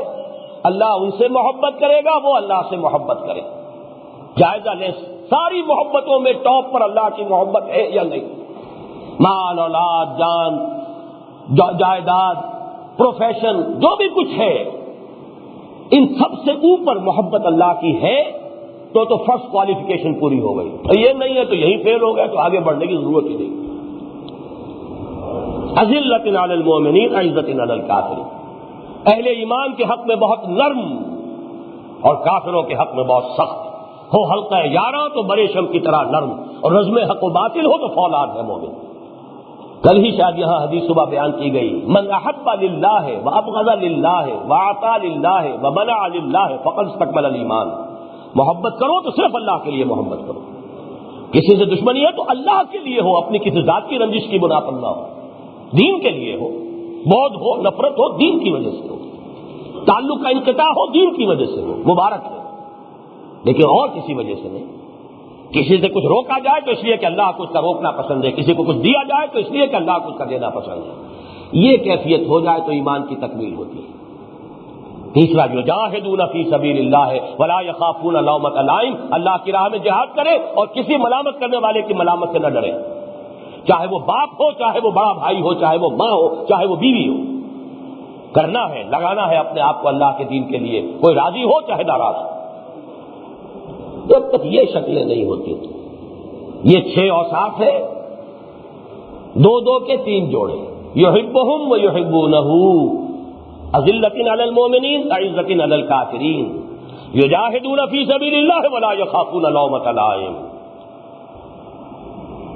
اس راہ میں جو سب پہ گزرتی ہے سو گزری، تنہا پس زندہ کبھی رسوا سر بازار، کرتے ہیں بہت شیخ سرے گوشے ممبر، اور گرجے ہیں بہت اہل حکم بر سرے دربار، اور چھوٹا نہیں چھوڑا نہیں غیروں نے کوئی ناوی کے دشنام، چھوٹی نہیں اپنوں سے کوئی طرز ملامت۔ یہ ملامتیں کسی طرح کی بھی ہو، ناصحانہ ہو، خیر خواہانہ ہو، کسی ملامت کی کوئی پرواہ نہ ہو، انسان طے کر لے کہ ان صلاتی و نسکی و محیای و مماتی للہ رب العالمین۔ یہ تو ہے ان آیات کا حاصل۔ اور اس کے بعد 2 آیتیں پہلے بیان کر چکا، اللہ سے ولایت کا رشتہ، رسول سے، پھر اہل ایمان سے۔ اہل ایمان بھی وہ نام کے مسلمان نہیں، الذین یقیمون الصلاۃ ویؤتون الزکاۃ وہم راکعون، ومن یتول اللہ ورسولہ والذین آمنوا فإن حزب اللہ هم الغالبون۔ یہ شرائط پوری کر لو، اللہ کا وعدہ ہے کہ وہی حزب اللہ غالب آئے گی۔ تو پہلا کام تو یہ ہے، اور اسی کام کے ہونے پر بقیہ 4 کا دار و مدار ہے، ورنہ ان میں سے کوئی چیز بھی اپنی جگہ پر کسی درجے میں بھی مفید نہیں ہوگی، فائدہ مند نہیں ہوگی۔ لیکن دوسری 4 چیزیں کیا ہیں؟ نمبر 1، وسط ایشیائی مسلم بلاک کی طرف پیش قدمی ہونی چاہیے۔ اس ضمن میں جو تجویز آئی ہے ایران کی، پازیٹیو ریسپانس ہونا چاہیے اس پر۔ البتہ اس کے ضمن میں جو بات ایک میں نے کہی ہے، تازہ جو ندائے خلافت ہے اس کے سروقت پر وہ بات دے دی گئی ہے بڑی تفصیل سے، بڑی خوبصورتی کے ساتھ، کہ چونکہ ایران پیش رفت کر گیا ہے اپنے تصور اسلام کے مطابق، جو ان کا شیعہ اسلام ہے، ہم پیچھے رہ گئے، اور ہمارے ہاں اسلام کی طرف پیش رفت میں ایک بہت بڑی رکاوٹ یہاں کا شیعہ مکتب فکر ہے، کہ جو برابر کا مدعی ہے۔ اب ظاہر بات ہے کہ برابری جو ہے وہ لا آف دی لینڈ کے لیول پر تو دو قانون نہیں ہو سکتے ملک میں۔ تو میں نے یہ بات کہی ہے، ایران کی حکومت اگر واقعتاً چاہتی ہے کہ پاکستان کا اور ایران کی واقعتاً گہری مفاہمت ہو، تو پھر یہ ہے کہ انہیں جو بھی ان کے گڈ آفیسز ہیں، جو بھی اثرات ہیں، بروئے کار لا کر پاکستان کے اہل تشیع کو اس پر آمادہ کرنا چاہیے کہ وہ یہاں وہی صورت اختیار کرنے کو تیار ہو جو سنیوں کو ایران میں دی گئی ہے۔ اگر یہ ریسیپروسٹی ہوئی تب تو بات بڑھ سکتی ہے آگے، ورنہ کیسے بڑھے گا؟ وہاں شکل یہی ہے، لا آف دی لینڈ فقہ جعفریہ کا ہے، چاہے سنی ہو چاہے وہ شیعہ ہو، اس کے اوپر انطباق ہوگا۔ ایک ملک میں 2 لاز نہیں ہو سکتے، قانون ملکی تو ایک ہی ہو۔ ہاں پرسنل لا میں سنیوں کو اجازت ہے، نماز جیسے چاہے پڑھیں، روزہ جس وقت چاہے رکھیں، جس وقت چاہے کھولیں، اپنے نکاح طلاق کے معاملات آپس میں جس طرح چاہے کریں، انہیں اختیار۔ بین ہی یہی پوزیشن اہل تشیع کو یہاں اختیار کرنی چاہیے۔ نہیں کریں گے تو ہمیں معلوم ہے کہ بہرحال یہ مائنورٹی اتنی تو نہیں ہے کہ اسے بالکل نظر انداز کیا جا سکے، ہماری سروسز میں، ہماری فوج میں، ہماری پولیس میں، ہماری سول سروس میں، بلکہ ان میں تو میں سمجھتا ہوں کہ اپنی اصل جو آبادی کی مناسبت ہے، تناسب ہے، اس سے کہیں بڑھ کر زیادہ عمل دخل ہے۔ تو یہ بہت بڑی رکاوٹ ہے، کاش کہ ایران کی موجودہ حکومت جو ہے وہ اس بارے میں غور کر سکے سنجیدگی کے ساتھ۔ تیسری بات، ایٹمی اسلحہ کے بارے میں برملا کہنا چاہیے کہ ہم بنائیں گے اور بم بنائیں گے۔ کیا دلیل ہے؟ بھارت اس میں ہم سے آگے نکل گیا، کھل کر کہہ رہا ہے۔ کس دلیل سے کہتے ہو کہ ہم نہ بنائیں جبکہ تم نے بنائے؟ ایک کام تمہارے لیے اچھا، ہمارے لیے برا، کون سی دلیل؟ تم بہت زیادہ مکمل ہومو سیپین ہو اور ہم کو گھٹیا ہومو سیپین ہے، تم زیادہ مہذب ہو اور عاقل ہو، حالانکہ تم نے ایٹم بم گرائے ہیں ہیروشیما پر اور ناگاساکی پر، تو تمہارے ہاتھ میں تو محفوظ ہے اور ہمارے ہاتھ میں غیر محفوظ ہے۔ میں سمجھتا ہوں بڑی منطقی بات ہے، بڑی دلیل ہے، اور سیدھی سی بات یہ کہ ہمیں تو یہ کہنا چاہیے کہ ہمیں تو ہمارے اللہ کا حکم ہے، وَأَعِدُّوا لَهُم مَّا اسْتَطَعْتُم مِّن قُوَّةٍ وَمِن رِّبَاطِ الْخَيْلِ تُرْهِبُونَ بِهِ عَدُوَّ اللَّهِ وَعَدُوَّكُمْ وَآخَرِينَ مِن دُونِهِمْ لَا تَعْلَمُونَهُمْ اللَّهُ يَعْلَمُهُمْ۔ جو طاقت بھی فراہم کر سکو اسے فراہم کرو، بدے ہوئے گھوڑے رکھو سدے ہوئے لڑائی کے لیے تیار، تاکہ اس کے ذریعے سے تم اللہ کے دشمنوں کو اور اپنے دشمنوں کو ان کے اوپر دہشت طاری کر سکو، روب طاری کر سکو، اور اللہ کے اور تمہارے دشمن جو کھلے کھلے وہ تو ہے ہی ہے، ایک اور ہے ففتھ کالمسٹ عنصر جو تمہارا مارے آستین ہے، تاکہ وہ بھی اندر ہی اندر بیٹھا ہوا دہلتا رہے کہ کوئی اقدام مسلمانوں کے خلاف کیا تو ان کی تو نگاہوں کے سامنے تھا جو بھی کچھ طاقت جو ہے مسلمانوں نے فراہم کی تھی۔ ہمیں تو یہ حکم رب ہے، ایک حکم رب ہے جس سے بات شروع کی تھی، یا ایھا الذین آمنوا لا تتخذوا اليہود والنصارى اولیاء، یہ نہیں ہے، اور اصول فقہ میں نہیں جو ہے وہ امر سے بھی زیادہ غالب ہوتی ہے۔ پہلا حکم تو وہ ہے ایک چیز سے روکنے کا حکم، ان سے دوستی مت کرو، اس کے ساتھ نیو ورلڈ آرڈر کے ساتھ ان یہود اور عیسائیوں کے گٹھ جوڑ کے ساتھ کوئی مفاہمت مت کرو، نہ بھاگو اور دوڑو انہی کے پاس، انہی کی گود میں، اور انہی میں گھسنے کی کوشش کرو اور انہی سے تحفظ حاصل کرنے کی کوشش کرو۔ یہ در حقیقت قرآن کے اس حکم کی صاف خلاف ورزی ہے۔ اور دوسرا حکم ہمیں یہ ہے، اعدوا لهم ما استطعتم من قوة ومن رباط الخيل ترهبون به عدو الله وعدوكم وآخرين من دونهم لا تعلمونهم الله يعلم۔ اس میں یہ ہے کہ واقعتاً یہ موقع ایسا ہے، یقیناً یہ چیلنج ہوگا ویسٹ کے خلاف، یہ چیلنج اگر ہم کر لیں تو یہ ہمارے لیے ایک بڑا قیمتی موقع ہے، خدا اور خودی کی باز یافت، پھر اللہ کی طرف توجہ ہو جائے گی۔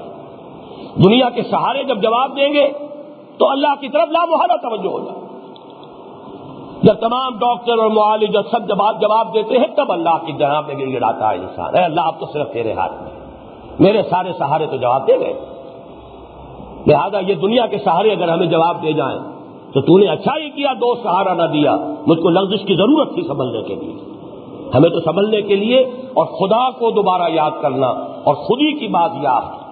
بڑا پیارا یہ مصرع ہے، حمز خدا خودی طلب، حمز خودی خدا طلب، ولا تکونوا کالذین نسوا اللہ فانساہم انفسہم، ان لوگوں کے مانند نہ ہو جانا جنہوں نے اللہ کو بھلا دیا تو اللہ نے انہیں اپنے آپ سے غافل کر دیا۔ خدا کو بھلا دو گے خودی سے گئے، خودی کو پہچان لو گے اللہ کو بھی پہچان لو گے۔ من عرف نفسہ فقد عرف ربہ، حمز خدا خودی طلب، حمز خودی خدا طلب، یہ معاملہ ہے، لیکن یہ اس پر چیلنج ہوگا، اور جیسا کہ میں عرض کر چکا ہوں لڑا دے ممولے کو شہباز سے۔ بہرحال ایران نے اس کا ایک نقشہ پیش کیا، ہزاروں کی جانیں جو ہے قربان کی، کتنی بڑی طاقت کے ساتھ جو ہے عراق حملہ آور ہوا تھا، پورا عرب، پوری طاقت، پورا پیسہ پیچھے ہوا، مغرب کی اس کی طاقت، آخر ایک قوم مرنے پر آمادہ ہو جائے اسے کوئی شکست نہیں دے سکتی۔ پھر یہ کہ اس میں اللہ کی مدد، اللہ کی نصرت، وہ آیت میں سنا چکا ہوں آج پہلے ایک مرتبہ، ان ینصرکم اللہ فلا غالب لکم، اگر اللہ تمہاری مدد کرے گا تم پر کوئی غالب آ نہیں سکتا، وَإِن يَخْذُلْكُمْ، اگر وہ تمہیں چھوڑ دے، فَمَنْ ذَا الَّذِي يَنصُرُكُم مِّن بَعْدِهِ، تو پھر کون ہے جو تمہاری مدد کرے گا۔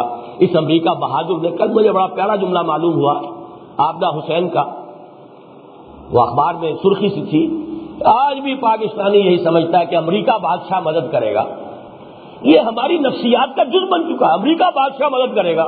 اس امریکہ بادشاہ نے جو کچھ سن 65 میں کیا تھا اسے یاد کرو، اس امریکہ بادشاہ نے جو کچھ سن 71 میں کیا تھا اسے یاد کرو، اس کا 6 فلیٹ جو ہے پتہ نہیں کہاں رہ گیا تھا، کون سی وادی میں ہے اور کون سی منزل میں ہے، آتا رہا، سنتے رہے، آ رہا ہے، کہاں آیا؟ ہمارا تو بیڑا غرق ہو گیا، وہ فلیٹ آیا یا نہیں آیا وہ تو ہمارا تو بیڑا غرق ہو گیا۔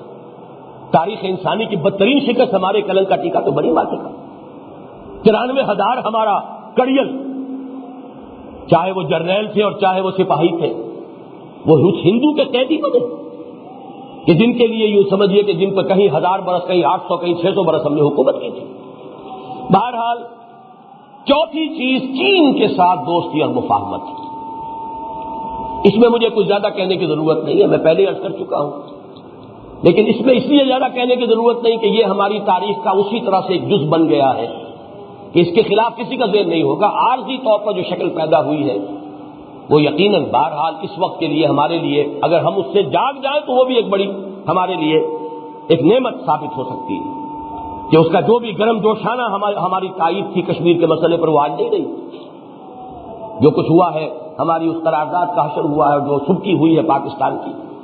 بہرحال اس کے باوجود چین جو ہے ابھی چونکہ میں عرض کر چکا ہوں نیو ورلڈ آرڈر کے لیے ابھی وہ ہارڈ نٹ ہے، ابھی وہ کھڑا ہے، ہو سکتا ہے کہ کسی وقت جو خم کھا جائے، پھر کوئی طاقت نہیں رہے گی ظاہری طاقتوں میں سے۔ اس اعتبار سے اس کے ساتھ بھی مفاہمت۔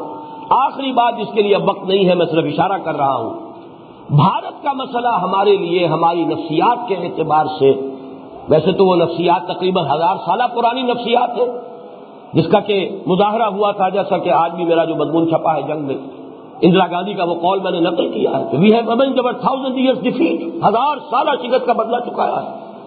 تو ہندو مسلم نفرت جو ہے وہ تو بڑی طویل ہے، اس میں ان کی محکومیت کا رد عمل بھی ہے، لیکن اس میں لازماً انگریز نے بھی اپنی ڈیوائڈ اینڈ رول پالیسی کے تحت اس کے اندر شدت پیدا کی ہے۔ اگر کوئی شخص اس کا انکار کرتا ہے تو اس سے بڑا احمق کوئی نہیں اور حق درم کوئی نہیں، کہ 3 عامل ہے یہ جو بھی ہمارے درمیان بد اعتمادی ہے، ایک دوسرے کا خوف ہے، ایک دوسرے سے نفرت ہے۔ اس میں ایک مزاج ہے، برہمنی مزاج اور بنیا مزاج، لیکن میں نے آج لکھا، اس کو پڑھ لیجیے گا غور سے، کہ وہاں صرف بنیا ہی تو نہیں ہے، راجپوت بھی تو ہے، برہمن ہی تو نہیں ہے، شودر بھی تو ہے۔ وہ شودر کے اگر ہم نے کہیں تبلیغ اسلام کا کام کیا ہوتا ریاستی سطح پر، جو کیا بیچارے صوفیوں نے کیا، اپنی ذاتی سطح پر کیا، اگر کہیں ریاستی سطح پر یہاں تبلیغ اسلام کا کام ہوتا تو کوئی ایک شودر بھی رہ سکتا تھا مسلمان ہوئے بغیر۔ جرم تو ہمارا ہے، میں تو برملا تسلیم کرتا ہوں، ہم ہندوؤں کے مجرم ہیں، ہم نے 1000 برس ان پر حکومت کی ہے، لیکن ہم نے بادشاہت کے تھاک جمائے ہیں، ہم نے تاج محل بنایا ہے، ہم نے اپنے محل استوار کیے ہیں، یہ حال کیا ہم نے، کام کیا بیچارے کچھ صوفیوں نے کیا ہے، سوکھی روٹی کھا کر اور نمک کے پانی سے روٹی کھا کے نگل کر جو کام کرتے رہے، چاہے وہ گن شکر ہو رحمۃ اللہ علیہ اور چاہے وہ معین الدین اجمیری ہو رحمۃ اللہ علیہ، ریاستی سطح پر کیا ہوا؟ بہرحال اس جرم کی بھی ہمیں تلافی کرنی چاہیے۔ پھر وہاں 18 کروڑ کم سے کم، 15 سے میں تو شک ہی نہیں ہے، لیکن 18 کروڑ کے لگ بھگ مسلمان موجود ہیں۔ اردو زبان ہے جو وہاں کے کونے کونے میں سمجھی جاتی ہے، جو ہمارے لیے ایک ذریعہ بن سکتی ہے اپنے خیالات کو۔ اگر کوئی آپ کے پاس حیش ہے، پیش کر غافل عمل کوئی اگر دفتر میں ہے، اگر پیغام خداوندی ہے تمہارے پاس، پیش کیوں نہیں کرتے؟ میں تو آپ کو ایک واقعہ سنا دوں، مجھے رونا آ گیا تھا۔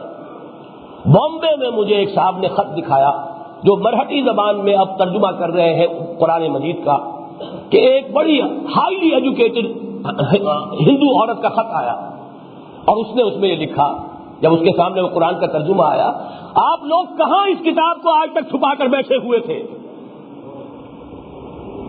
مجرم تو ہمیں۔ بہرحال معاملہ بڑا پیچیدہ ہے بھارت کا، وقت چونکہ اب ختم ہو گیا ہے تقریباً، تو میں نے جو کچھ لکھا ہے، لکھنا شروع کیا ہے، اس میں بات اور آئے گی۔ ایک بات ضرور عرض کرنا چاہتا ہوں، کشمیر کے مسئلے کی ہڈی جو انگریز پھینک کر گیا ہے، باقی چیزیں اپنی جگہ اختلاف رائے کی گنجائش ہے۔ جو بے ایمانی ریڈ کلف نے کی تھی، جس کی وجہ سے کشمیر کی یہ ہڈی پھنسی ہے، جس کی وجہ سے ہماری جنگیں ہو چکی ہیں، جس کی وجہ سے کوئی مفاہمت نہیں ہو سکتی، اس کے بارے میں تو کوئی شک نہیں کہ انگریز کا پیدا کردہ اس کی بے ایمانی اور اس کی خیانت کا در حقیقت شاہکار ہے۔ اس کے لیے بھی ہم یہی چاہیں، وہی میر کا وہ شعر، اگرچہ پڑھنا نہیں میں چاہتا، کہ جس کے سبب بیمار ہوئے، اب ہم چاہتے وہی UNO، وہی امریکہ ہمارا کشمیر کا مسئلہ حل کر دے۔ ہوگا یہی، وہ بندر بہادر سب کھا جائے گا، اور ہندوستان اور بھارت 2 بلیوں کی طرح بیٹھتے ہوئے منہ دیکھتے رہ جائیں گے، اور ایک نیا اسرائیل قلب ایشیا میں۔ وہ تو جانتے ہیں جو کچھ قوتیں یہاں پر برسر کار ہیں، انہیں معلوم ہے انہیں کنٹینمنٹ آف چائنا کا ایک نیا جو ہے اب منصوبہ جو ہے شروع کرنا پڑے گا، لہذا انہیں تو کوئی بیس چاہیے۔ ایک اسرائیل انہوں نے ویسٹ ایشیا کے اندر خنجر جو ہے عالم عرب کے قلب میں گاڑا ہے، اور دوسرا اسرائیل انہیں ویسٹ ایشیا کے اندر چاہیے، اور وہ اگر ہوگا یہی معاملہ، اگر یہ UNO یا امریکہ کی کسی میڈیشن کے ذریعے ہوا تو ہوگا آزاد ہوگا یہ، اور یہ امریکہ کا اڈا بن جائے گا۔ باہمی مفاہمت کی کوئی شکل ہو، ایران اور چین کے کچھ گڈ آفیسز کو بروئے کار لا کر اس مسئلے کو حل کرنے کی کوشش کی جائے، ورنہ کسی کے ہاتھ پلے کچھ نہیں آئے گا، اور سارا کچھ معاملہ جو ہے یہی نیو ورلڈ آرڈر کی اسکیم جو ہے اسی کی پروموشن کے لیے ایک بہت بڑا مرکز بن جائے۔ بہرحال 4 باتیں میں نے عرض کی ہیں۔ نمبر 1، وسط ایشیائی مسلم بلاک کی طرف پیش رفت۔ نمبر 2، ایٹمی اسلحہ کی تیاری کا اعلانیہ عزم، چین کے ساتھ دوستی اور مفاہمت، بھارت کے ساتھ کشمیر کے مسئلے کو حل کرنے کے لیے کوئی بائی لیٹرل نیگوشیشن جس میں کہ چائنا اور ایران کے گڈ آفیسز کو استعمال کیا جائے، ہرگز یہ امریکہ یا UNO کے ذریعے اس مسئلے کے کسی حل کے بارے میں کوئی پیش رفت نہ کی جائے۔ لیکن یہ چاروں بھی ثانوی ہیں، اصل شے وہ ہے اس ملک میں اسلامی انقلاب برپا کیا جائے، تب تو یہ چاروں چیزیں ثانوی طور پر بہت بڑی طاقت بن جائیں گی. لیکن اگر جو جڑ اور بنیاد ہے وہی ہم نہیں کر پاتے تو پھر ان چیزوں کی اہمیت جو ہے وہ پھر میرے نزدیک ثانوی ہے. اقول قولی ھذا واستغفر اللہ لی ولکم ولسائر المسلمین والمسلمات.